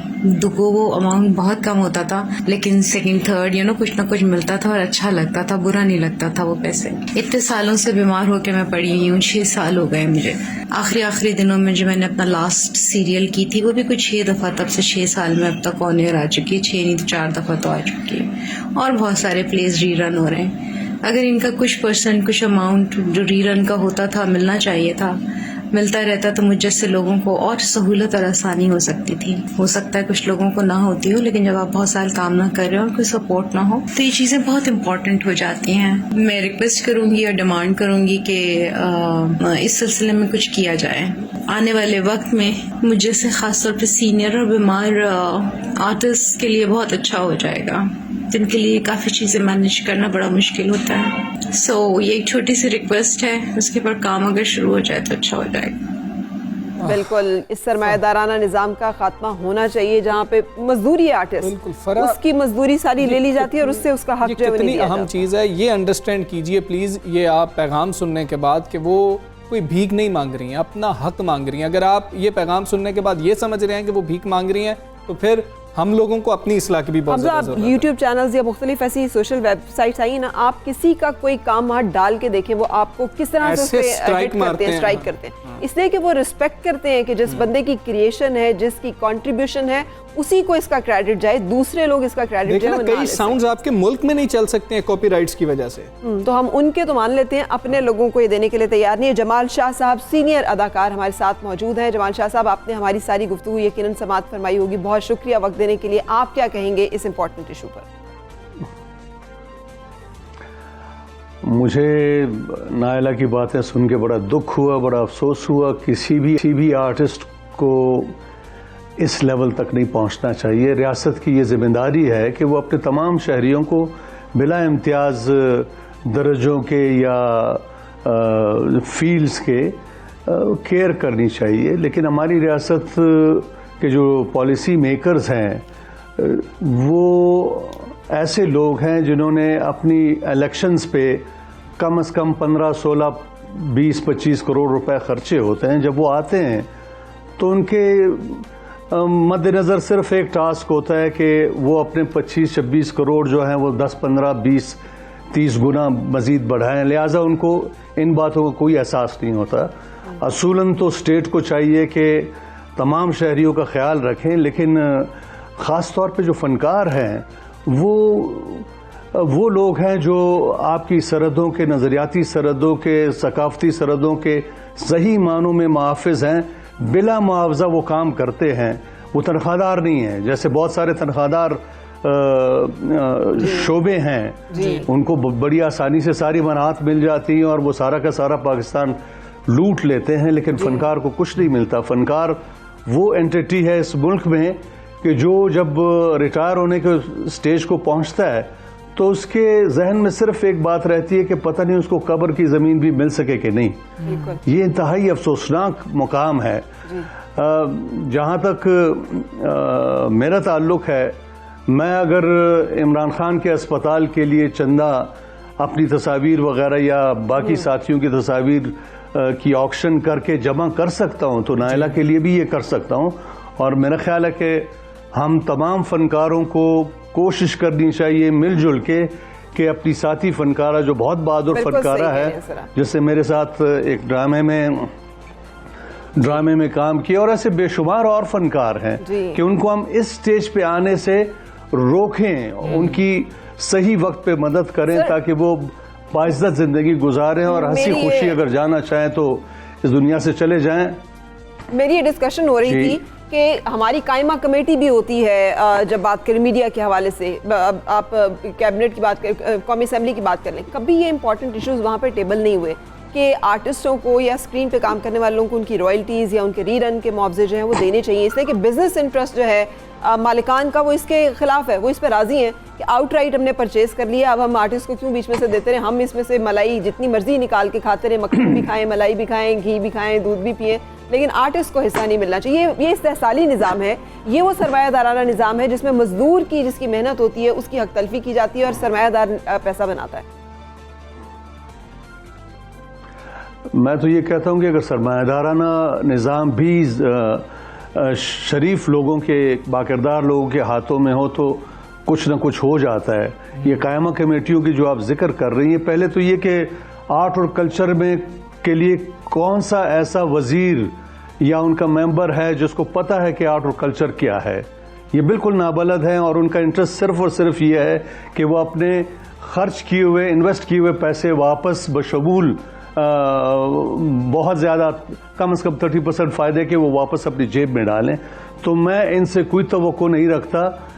कोशिश हमारी ये होनी चाहिए हमारे फनकारों की कि वो एक प्रेशर ग्रुप बनाएं ताकि सिर्फ ये हुकूमत नहीं है, इससे पहले की हुकूमतों का भी यही हाल था कि वो इन हुकूमतों पे जोर डालें और एहसास दिलाएं कि फनकार इस माशरे का एक बहुत ही अहम एंटिटी है और उसका ख्याल रखना चाहिए और फनकारों को खुद एक दूसरे की सपोर्ट करनी चाहिए। तो मैं अपने साथी फनकारों को दावत देता हूं कि वो मेरे साथ मिल के मैं अपनी तस्वीर ऑक्शन के लिए तैयार हूं कि मैं वो तस्वीर नायला जाफरी के इलाज के लिए मैं ऑक्शन करूं और इनके लिए फंड्स इकट्ठा कर सकूं। तो मैं चाहूँगा कि मेरे दूसरे साथी फनकार जिस भी फील्ड में हैं वो मिलजुल के नायला के लिए या इस तरह के बहुत सारे दीगर फनकारों के लिए बेनिफिट फंड बनाएं और हम इनके लिए प्रोग्राम्स करें, ऑक्शंस करें और इन हुकूमतों के आगे हाथ ना फैलाएं। बिल्कुल ठीक, हुकूमतों के आगे हाथ बिल्कुल नहीं फैलाने चाहिए। बहुत शुक्रिया सर। जमाल शाह सीनियर अदाकार हमारे साथ। और हमजा, बातें हुकूमती पॉलिसी होनी चाहिए कि उनकी इज्जत नफ्स मजरू ना हो, उन्हें हाथ ना फैलाने पड़े और उनकी मेहनत का मुआवजा मिले। बिल्कुल, एक ब्रेक लेते हैं, ब्रेक के बाद फिर वापस आते हैं।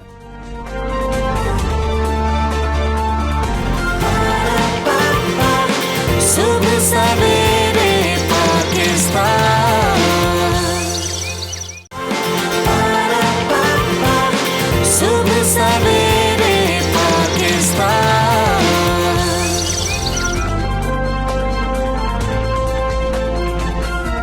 Welcome back. आप सब सवेरे पाकिस्तान देख रहे हैं और अगर हम आपको बताएं कि दुनिया में अगर डायनेस्टीज़ की बात की जाए तो एक खान डायनेस्टी है जो स्क्वॉश की दुनिया में पाकिस्तान के एजाज़ रहा कि 50 साल तक पाकिस्तान ने इसमें अपना वो कदम जमाया कि किसी और की जरूरत नहीं थी, किसी और मुल्क की, कि वो हमसे पता ले जाए। सोच ही नहीं सकते थे बेचारे। हाँ, और ये ब्रिटिश राज से 1951 से ये शुरू हुआ था, हाशिम खान से, और फिर ये डायनेस्टी चलती रही। उसी फैमिली के एक मेंबर, और वी आर वेरी हैप्पी कि अब मायनाज कौमी खिलाड़ी फरहान महबूब की खिदमात का इतराफ़ जो है वो सदारती अवार्ड के जरिए किया गया है। उन्हें 23 मार्च 2021 को हुस्न कारकर्दगी के सदारती अवार्ड से नवाजा गया है।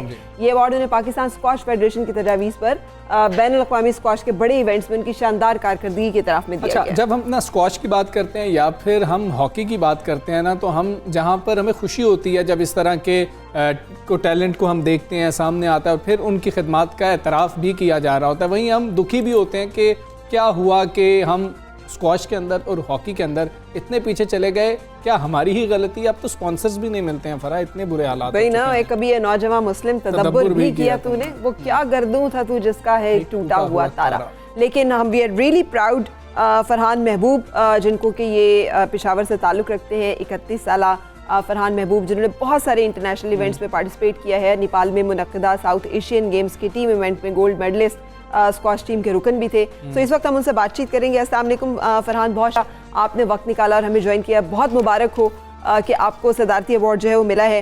लेकिन आप क्या कहेंगे, जैसे हम अभी बातचीत कर रहे हैं, आप खुश हैं अपनी कारकर्दगी से, आपको लगता है कुछ और करने की ज़रूरत है? सबसे पहले तो बहुत बहुत शुक्रिया, आप लोगों ने मुझे अच्छे बड़े प्लेटफॉर्म पे आज जो है मौका दिया बात करने का। जी बिल्कुल, अल्हम्दुलिल्लाह मैं खुश हूँ बहुत ज़्यादा इस अवार्ड के। जब मुझे ये रिसीव हुआ, ये अवार्ड मैं रिसीव कर रहा था तो मेरी फैमिली और सब बहुत ज़्यादा खुश भी थे। लेकिन साथ साथ जब आप लोगों की मैं अभी स्टार्ट में बात सुन रहा था तो आप लोग जो है वो बिल्कुल सही बात कह रहे हो। और फरा मैम आप तो स्क्वाश के साथ रह भी चुकी है तो आपको इसके बारे में जी नॉलेज भी होगी। स्क्वाश अक्सर हमसे ही सवाल किया जाता है पहले नंबर पे कि स्क्वाश क्यों पीछे चली गई है, स्क्वाश क्यों आप लोग जो है उसको खोया मकाम को वापस नहीं ला सकते।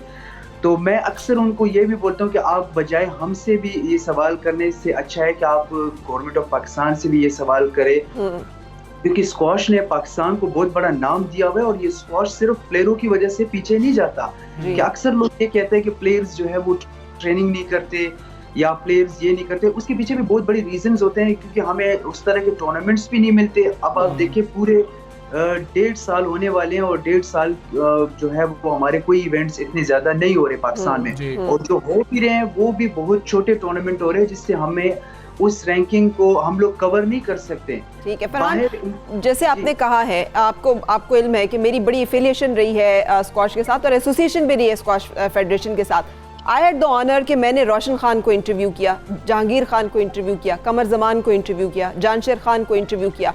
मुझे पता है कि वो कैसे कपड़े के बॉल्स के साथ भी खेलते रहे, किस तरह से नामसाइद टूटे हुए जॉगर्स के साथ भी उन्होंने खेला और इवेंट्स विन किए। तो अब ऐसा क्या हो गया कि आप फैमिली भी वही है, खून भी वही है, विगर भी वही है, टैलेंट भी वही है, स्किल भी वही है, लेकिन हम नहीं आगे आ पा रहे। देखिए फरा मैम, आपको पता है कि जब आप स्क्वाश के साथ अटैच थी तो उन जमाने में पाकिस्तान में इवेंट्स पे इवेंट्स होते जा रहे थे, और इतने ज़्यादा इवेंट्स होते जा रहे थे कि मतलब प्लेयर्स को तकरीबन पर ईयर 12-13 टूर्नामेंट्स खेलने का मौका मिल रहा था। अब नहीं है, अब टूर्नामेंट्स बहुत ज़्यादा कम हो रहे हैं, मतलब जो हो रहे हैं वो भी मतलब छोटे टूर्नामेंट हो रहे हैं। पिछले साल में फेडरेशन ने काफ़ी जो है वो कोशिश की थी अच्छे टूर्नामेंट कराने की, और वो सारे टूर्नामेंट्स अल्हम्दुलिल्लाह मैं जीत गया था। उससे मेरी रैंकिंग तकरीबन 200+ पॉइंट्स में आगे आ गई थी, और मैं टॉप 50 के अंदर जो है मेरी रैंकिंग वो उस टाइम पहुंची भी थी। आपने देखा कि वो जानशेर अंकल और जहांगीर अंकल जितने भी थे बड़े प्लेयर्स थे, वो कपड़े के बॉल से भी खेलते थे, वो भी खेलते थे। अभी जो मिडिल एरिया में आके अभी भी हमारा यही हाल है, मतलब हमारे पास स्पॉन्सर्स की बहुत कमी है, फेडरेशन के पास स्पॉन्सर्स नहीं आ रहे, हमारे पास भी स्पॉन्सर्स बहुत कम है। अगर आपने स्पॉन्सर वाकई में आपको स्पॉन्सर्स लेने का वो है, मतलब वो कहते हैं ना कि अगर हम लोगों को स्पॉन्सर मिले तो उसकी वजह से हम लोग उसके लिए हम लोग इंटरनेशनल टूर्नामेंट्स खेल देंगे और उसमें भी हमारी परफॉर्मेंस अच्छी रहेगी। फरहान, एक मसला ये भी है कि अब हमारी पब्लिक को भी ये लगता है कि शायद हमारे पास वो टैलेंट ही मौजूद नहीं है, तो इसमें इन्वेस्ट करने की ज़रूरत क्या है कि हम लोगों ने तो सुन रखा है कि वो इतना अच्छा खेलते थे, अब अगर अच्छा खेलते होंगे तो उनकी परफॉर्मेंस भी सामने आएगी। आप इस तासुर को कैसे डिफेंड करेंगे कि जी कि ये गलत तासुर है, हमारे पास टैलेंट है, उसको दिखाया तो जाए, टीवी पे जब दिखाया ही नहीं जाता तो लोगों को कैसे पता चलेगा? जी बिल्कुल, मैं इससे बिल्कुल इत्तेफाक नहीं करता, क्योंकि ज़ाहिर बात है, लेकिन हर बंदे का, हर लोगों का मतलब आप देखिए अपना पॉइंट ऑफ व्यू है। लेकिन मैं यही देखता हूँ कि अगर हमारे ऊपर इन्वेस्ट नहीं हो रहा, हमारे ऊपर उस तरह टूर्नामेंट्स हमारे लिए नहीं आ रहे, तो हम लोग कैसे परफॉर्म करेंगे? जितने हम टूर्नामेंट खेल रहे हैं हम लोग परफॉर्म कर रहे हैं। आप देखिए नेपाल में हम लास्ट टूर्नामेंट खेले, गोल्ड मेडल पाकिस्तान ने हासिल किया, 2 गोल्ड मेडल आ गए, सिल्वर भी आ गया, गोल्ड भी आ गए, लेडीज भी हमारी सिल्वर मेडलिस्ट हो गई थी। वो लोग वहां पे नहीं देख रहे कि हम लोग परफॉर्म कर रहे हैं। जब हम लोग हार के आते हैं तो उन पे लोगों की नजर पड़ जाती है और लोग यही कहते हैं कि ये परफॉर्म नहीं कर रहे। तो परफॉर्म के लिए हमें तो अपनी इक्विपमेंट्स, अपनी फैसिलिटीज चाहिए होती है कि हाँ, उसके बाद अगर हम लोग परफॉर्म नहीं करें तो बेशक हमारे पीछे जितने भी लोग अक्सर बात करते हैं, क्योंकि मैं इन लोगों मतलब ऐसी चीजों से मैं काफी दफा गुजर चुका हूँ। मुझे काफी दफा लोगों ने मतलब इस तरह डिग्रेड भी किया है कि आप लोग परफॉर्म नहीं कर रहे हो, ये क्या हुआ है कि पाकिस्तान इतना पीछे आ गया। तो ये सिर्फ प्लेयरों की प्रॉब्लम नहीं है, इसमें आप देखें ना, अगर मुल्क में सिर्फ क्रिकेट है, नो डाउट हमारी गेम है, हम लोग उसकी बड़ी रिस्पेक्ट करते हैं। जिस तरह उसको अभी कोरोना वायरस कोविड की वजह से देखें उनको टूर्नामेंट्स आ रहे हैं, टूर्नामेंट्स के लिए वो लोग जा रहे हैं, तो इस तरह हमें भी टूर्नामेंट्स चाहिए। और इंशाल्लाह ताला पाकिस्तान में बहुत टैलेंट है। अगर हमें एक दफ़ा भी चांस मिले और दोबारा से ज़रा थोड़ा सा स्क्वाश के ऊपर नज़र रखें कि प्लेयरों को फैसिलिटेट करें तो इंशाल्लाह पाकिस्तान में वो खोया हुआ मकाम वापस आ सकता है। फरहान, वो क्या सजेशंस हैं वो दीजिएगा? जैसे मैं बार बार रेफर कर रही हूँ, इतनी इंस्पिरेशनल स्टोरीज हैं। जहांगीर खान साहब की स्टोरी सुने, कैसे वो अपने फिजिकल मसाइल को फेस कर रहे थे और कैसे उन्होंने पूरी दुनिया में रिकॉर्ड है उनका कि 10 टाइम अनबीटेबल, अनस्क्वॉशेबल कहते थे उनको। और फिर इसी तरह से जानशेर खान का। तो अब क्या ऐसा हो कि जिसके साथ आप लोग वापस उस ग्लोरी को ला सकें? देखिए ना फराह मैम, अगर टूर्नामेंट्स हमारे अच्छे आ जाएं और आप देखिए कि पाकिस्तान में स्पॉन्सर्स अभी तक किसी प्लेयर के पास भी स्पॉन्सर्स नहीं है, फेडरेशन के पास भी स्पॉन्सर इतने आ जाते हैं कि वो टूर्नामेंट करा लेता है। स्पॉन्सर्स आ जाए, अभी जिस तरह मैं गेम प्लान का एक हिस्सा हूँ, गेम प्लान मुझे थोड़ा सा सपोर्ट कर रही है इस टफ टाइम में, क्योंकि मेरी जब उनसे बात हुई है तो अनिला ख्वाजा जो हमारी CEO है तो उसने काफ़ी सपोर्ट किया मुझे इन चीज़ों में। तो अगर सपोर्ट मिलेगा तो इंशाल्लाह ताला हम लोग, आपको मैं ये प्रॉमिस करता हूँ कि इंशाल्लाह परफॉर्मेंस हाई लेवल पे आएगी। हालांकि कोई भी बंदा ऑन रिकॉर्ड मतलब ऑन एयर आके प्रॉमिस नहीं करता, मैं प्रॉमिस करूंगा क्योंकि मैं अपने मुल्क के साथ सिंसेयर हूँ और मैं इंशाल्लाह ताला ये प्रूव भी करूंगा कि पाकिस्तान में टैलेंट भी है और इंशाल्लाह ताला हम लोग वो बड़े टूर्नामेंट्स भी ला सकते हैं। बिल्कुल ठीक है फरहान, बहुत शुक्रिया आपका। सबसे सवेरे पाकिस्तान का बने। और देखें फरा टैलेंट मौजूद है, हम लोग देखते ही नहीं है। हम लोग टीवी पे कितने लोग हैं कि जो स्क्वाश लगी हो तो हम उसको देखना चाहते हैं, हम तो फौरी चैनल बदल देते हैं, हमारा इंटरेस्ट ही नहीं है। और क्रिकेट पे हम भी बहुत ज्यादा वैसे बात करते हैं कि अगले दिन मैच है उससे एक दिन पहले करते हैं, उस दिन भी करते हैं, उस दिन के बाद भी करते हैं और फिर डिस्कस करते रहते हैं कि भाई ये स्क्वाड भी ठीक नहीं हुआ, लेकिन हम स्क्वाश को डिस्कस नहीं करते, हॉकी को नहीं करते। गेम ऑफ इंचेस है और अगर आपने बैठ के देखा हो तो इससे ज्यादा इंजॉयबल जो है ना स्पिरिट, स्टेमिना, स्ट्रेंथ और उसके साथ साथ स्किल, इन तमाम चीज़ों का, और फिर जितना अच्छे मैचेस होते रहे 50 साल पाकिस्तान ने जिस तरह से ये चला है पूरा ख़ानदान और जिस तरह से उन्होंने पाकिस्तान को पूरी दुनिया में मुतारिफ कराया, हमें उस लेगेसी को ज़रूर कंटिन्यू करना चाहिए और उसके लिए मुनासिब मेयर्स देने चाहिए। स्क्वाश फेडरेशन को वो तमाम पॉलिसीज़ इंप्लीमेंट करने की ज़रूरत है जिसके नतीजे में पाकिस्तान में अच्छे प्लेयर्स आ सके और स्क्वाश की जो एक लेगेसी है उसे कायम बरकरार बिल्कुल ऐसी है। कोशिश करेंगे तो स्पॉन्सर्स मिलेंगे। और जैसे हम बात कर रहे थे कि हम क्रिकेट की बात बहुत ज़्यादा करते हैं, अब क्रिकेट की बात कैसे ना की जाए। कल मैच है और वो भी अब डिसाइडर है कि सीरीज़ कौन जीतेगा।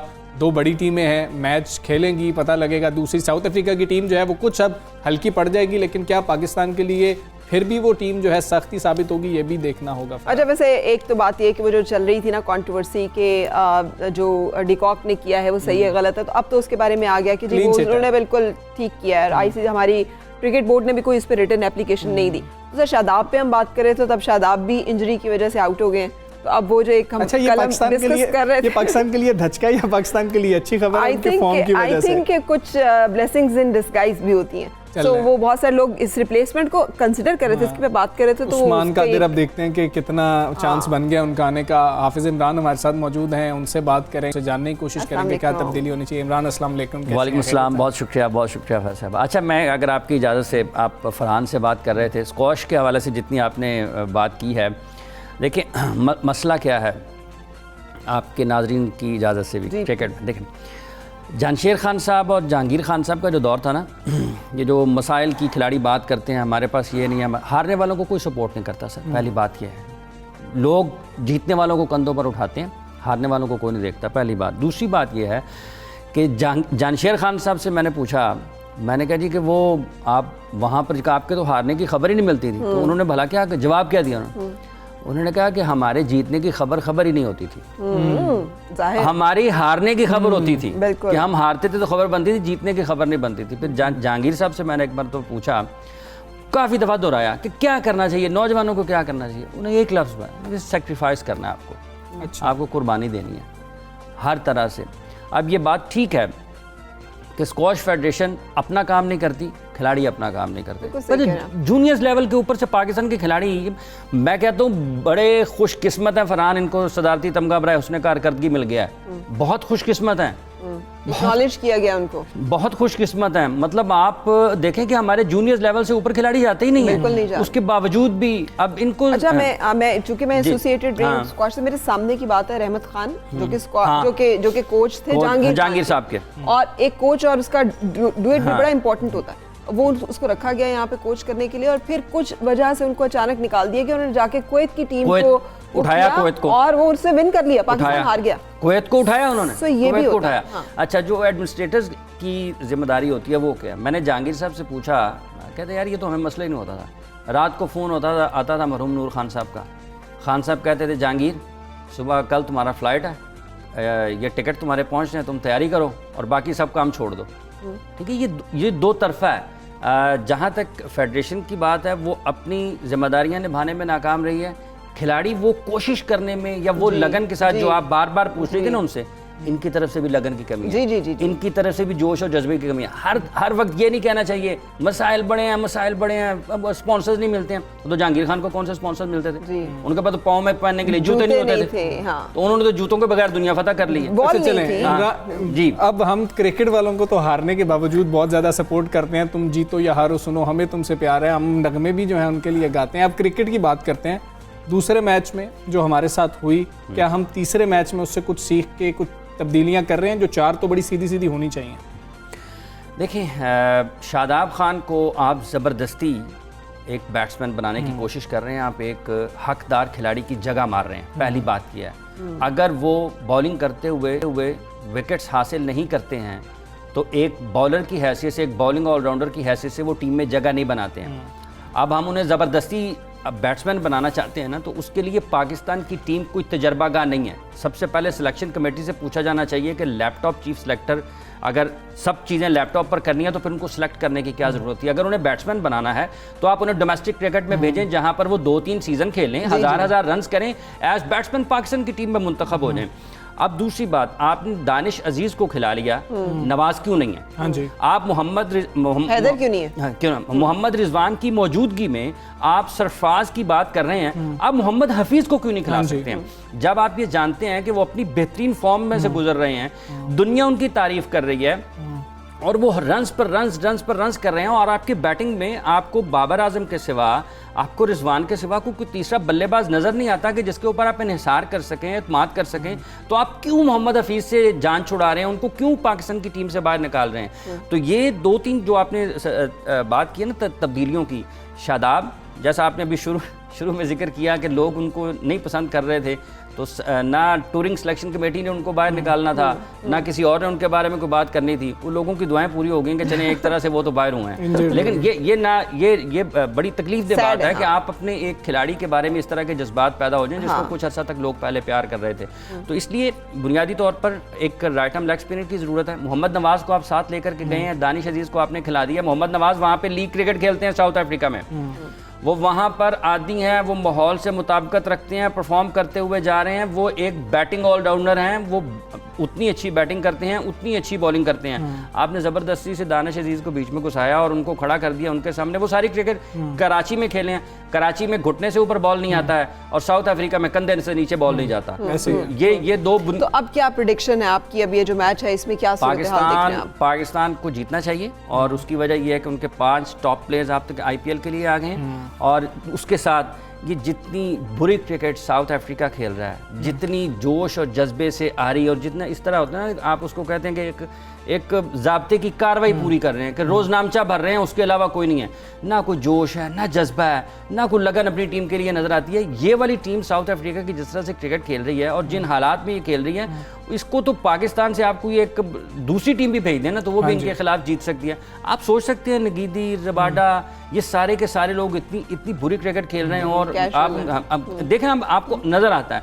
तो ये सिर्फ साउथ अफ्रीका के लिए नहीं, दुनिया की क्रिकेट के लिए बड़ी परेशान कुन चीज़ है। इस तरह के क्रिकेट साउथ अफ्रीका से कोई तवक्को नहीं करता, और पाकिस्तान बड़ा खुशकिस्मत है कि इन हालात में वहाँ पर खेल रहा है, क्योंकि आपको एक मुसाबकत और आपको एक मुकाबले की क्रिकेट नहीं मिल रही है। तो पाकिस्तान को जीतना चाहिए, तब्दीलियां करें या ना करें, आपके पास 2-3 बैट्समैन है टीम में, उन्हीं के ऊपर आपने चलना है। वन मैन शो बाबर है, वो नहीं चलेगा। तो फखर ने भी वन मैन किया ना, तो दो लोगों के चलने से काम चल जाएगा। अच्छा, फखर की टेक्निक में आपको कितनी बेहतरी नजर आई है? कि आपने कुछ देखा कि टेक्निक में फ़र्क है, इसलिए इतनी लंबी इनिंग्स खेल ली, या फिर ये वैसी इनिंग्स थी कि हमें अब 15 इनिंग्स में कुछ नहीं मिलेगा? देखें, उसकी जो सबसे ख़ास बात इस इनिंग्स की है, मैं आपको एक क्रेडिट देता हूँ। जिस दिन ये पाकिस्तान ने बैटिंग शुरू की है ना, अभी मेरा ख्याल इमाम आउट हुए थे। शुएब हबीब साहब हैं, farmer first class cricketer, Karachi से, अलाइड बैंक की टीम के किसी टाइम में मैनेजर रहे हैं। रमीज़ राजा उस वक्त कप्तान थे। उन्होंने मुझे फ़ोन किया, कहते हाफिज़ साहब, मैंने कहते आज आप फ़खर की बैटिंग एंजॉय करें। मैंने कहा शुएब क्या मतलब? मतलब क्या? कहते हैं आप मैच को छोड़ दें, रन्स बहुत हो गए हैं, फ़खर की बैटिंग एंजॉय करें, और अगर ये भी हो सकता है कि कोई काम लक फेवर कर जाए तो 10-15 रन का गैप रह जाए।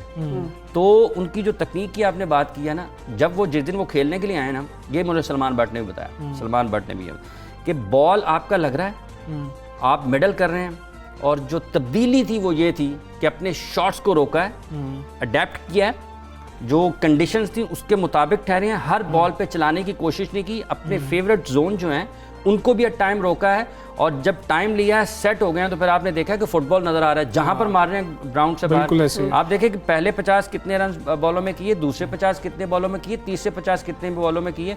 तो हर टाइम पे जहां पे वो हाईवे पे जिनको जाने की जरूरत थी, उन्होंने हाईवे वाले ड्राइव किया, जहां पे उनको पता था कि ये भपतिया चौक पे उन्होंने गाड़ी चलानी है, उस वक्त उन्होंने आहिस्ता कर दिया। तो उन्होंने बिल्कुल समझदारी के साथ खेला है, और ये उनकी जो एबिलिटी है ना रन स्कोर करने की, लंबे रन स्कोर करने की, बड़े स्कोर करने की, वो है। मसला उनके साथ सिर्फ ये था कि वो अपने शॉट्स को रोक नहीं पा रहे थे, अपनी इनिंग्स को बिल्ड नहीं कर पा रहे थे, जल्दबाजी में आउट हो रहे थे। तो ये एक अच्छी चीज़ है। हम मिडिल ऑर्डर स्पेशलिस्ट की बात करते हैं, आसिफ साहब की। अगर शादाब ने आसिफ, हाँ करनी पड़ेगी, क्योंकि हमने इफ्तिखार पे भी बहुत बात की है कि अगर आसिफ से ऊपर शादाब खान ने आके खेलना है तो फिर हमें आसिफ की जरूरत क्या है उसमें? वैसे आसिफ की अगर ऊपर भी खेलना है तो जरूरत क्या है, वो भी बता दीजिएगा। देखें, एक अनफेयर है जब आप लिमिटेड जो महदूद ज़राए या वसाइल के लोग हैं, आप उनको सेलेक्ट करते हैं और आप ये नहीं समझते हैं कि ये किस किस कंडीशंस में किन चीज़ों के, किन बॉलर्स के ख़िलाफ़ कामयाब हो सकते हैं। वो एक लोगों को पता है कि मीडियम पेसर स्पिनर्स के अगेंस्ट ये जोन है, यहाँ पर उठा के मिड विकेट में लेके जाएंगे, या कोई बहुत अच्छा बॉल आएगा तो सीधा चला जाएगा, उसके अलावा स्कोरिंग शॉट्स नहीं है। और आप उनको आज से 10 साल बाद भी खिला लेंगे, वो आपको ऐसे ही खेलते हुए ऐसे ही। अच्छा, क्विकली ये बता दें, 2 प्लेयर चल जाए तो टीम का गुजारा हो जाएगा? टीम ऑफ 11 है, क्यों नहीं हम अभी तक टीम बन रहे? हाँ देखिए, ये आप टेस्ट मैचेस जीते पाकिस्तान ने साउथ अफ्रीका के खिलाफ, फ़हीम ने रन्स किए, बाबर ने रन्स किए, आप रिजवान ने रन्स किए, फिर हसन ने आउट किए, शाहीन ने आउट किए। तो टीम ऑफ 11 जो है ये बड़ी आइडियल सी बात है कि होना चाहिए। पाकिस्तान की टीम में टीम 11 में वो 11 वो नहीं है जो अपनी पोटेंशियल पर हैं और बिल्कुल उनको उनकी सलाहियत के मुताबिक मुंतखब किया गया है। अगर आपने खिलाड़ियों को अपनी आंखों के मुताबिक मुंतखब करना है और लैपटॉप से लोगों को ये दिखा देना है आदादो शुमार के, ये यहाँ पर गलत है, ये यहाँ पर गलत है, तो बराए करम फिर मुझे भी और आप दोनों को भी सिलेक्शन कमेटी में शामिल कर लें, हम ज़्यादा अच्छे स्टैट निकाल लेंगे। हमारे पास लैपटॉप भी ज़्यादा बेहतर है। ठीक है हाफिज़ इमरान, बहुत शुक्रिया आपका, सबसे पहले पाकिस्तान का और हम उम्मीद यही रखते हैं जी, दुआ भी यही करते हैं बिल्कुल। और इसके साथ ही हम आपसे इजाज़त भी चाहेंगे। Have a wonderful day ahead. अल्लाह हाफ़िज़।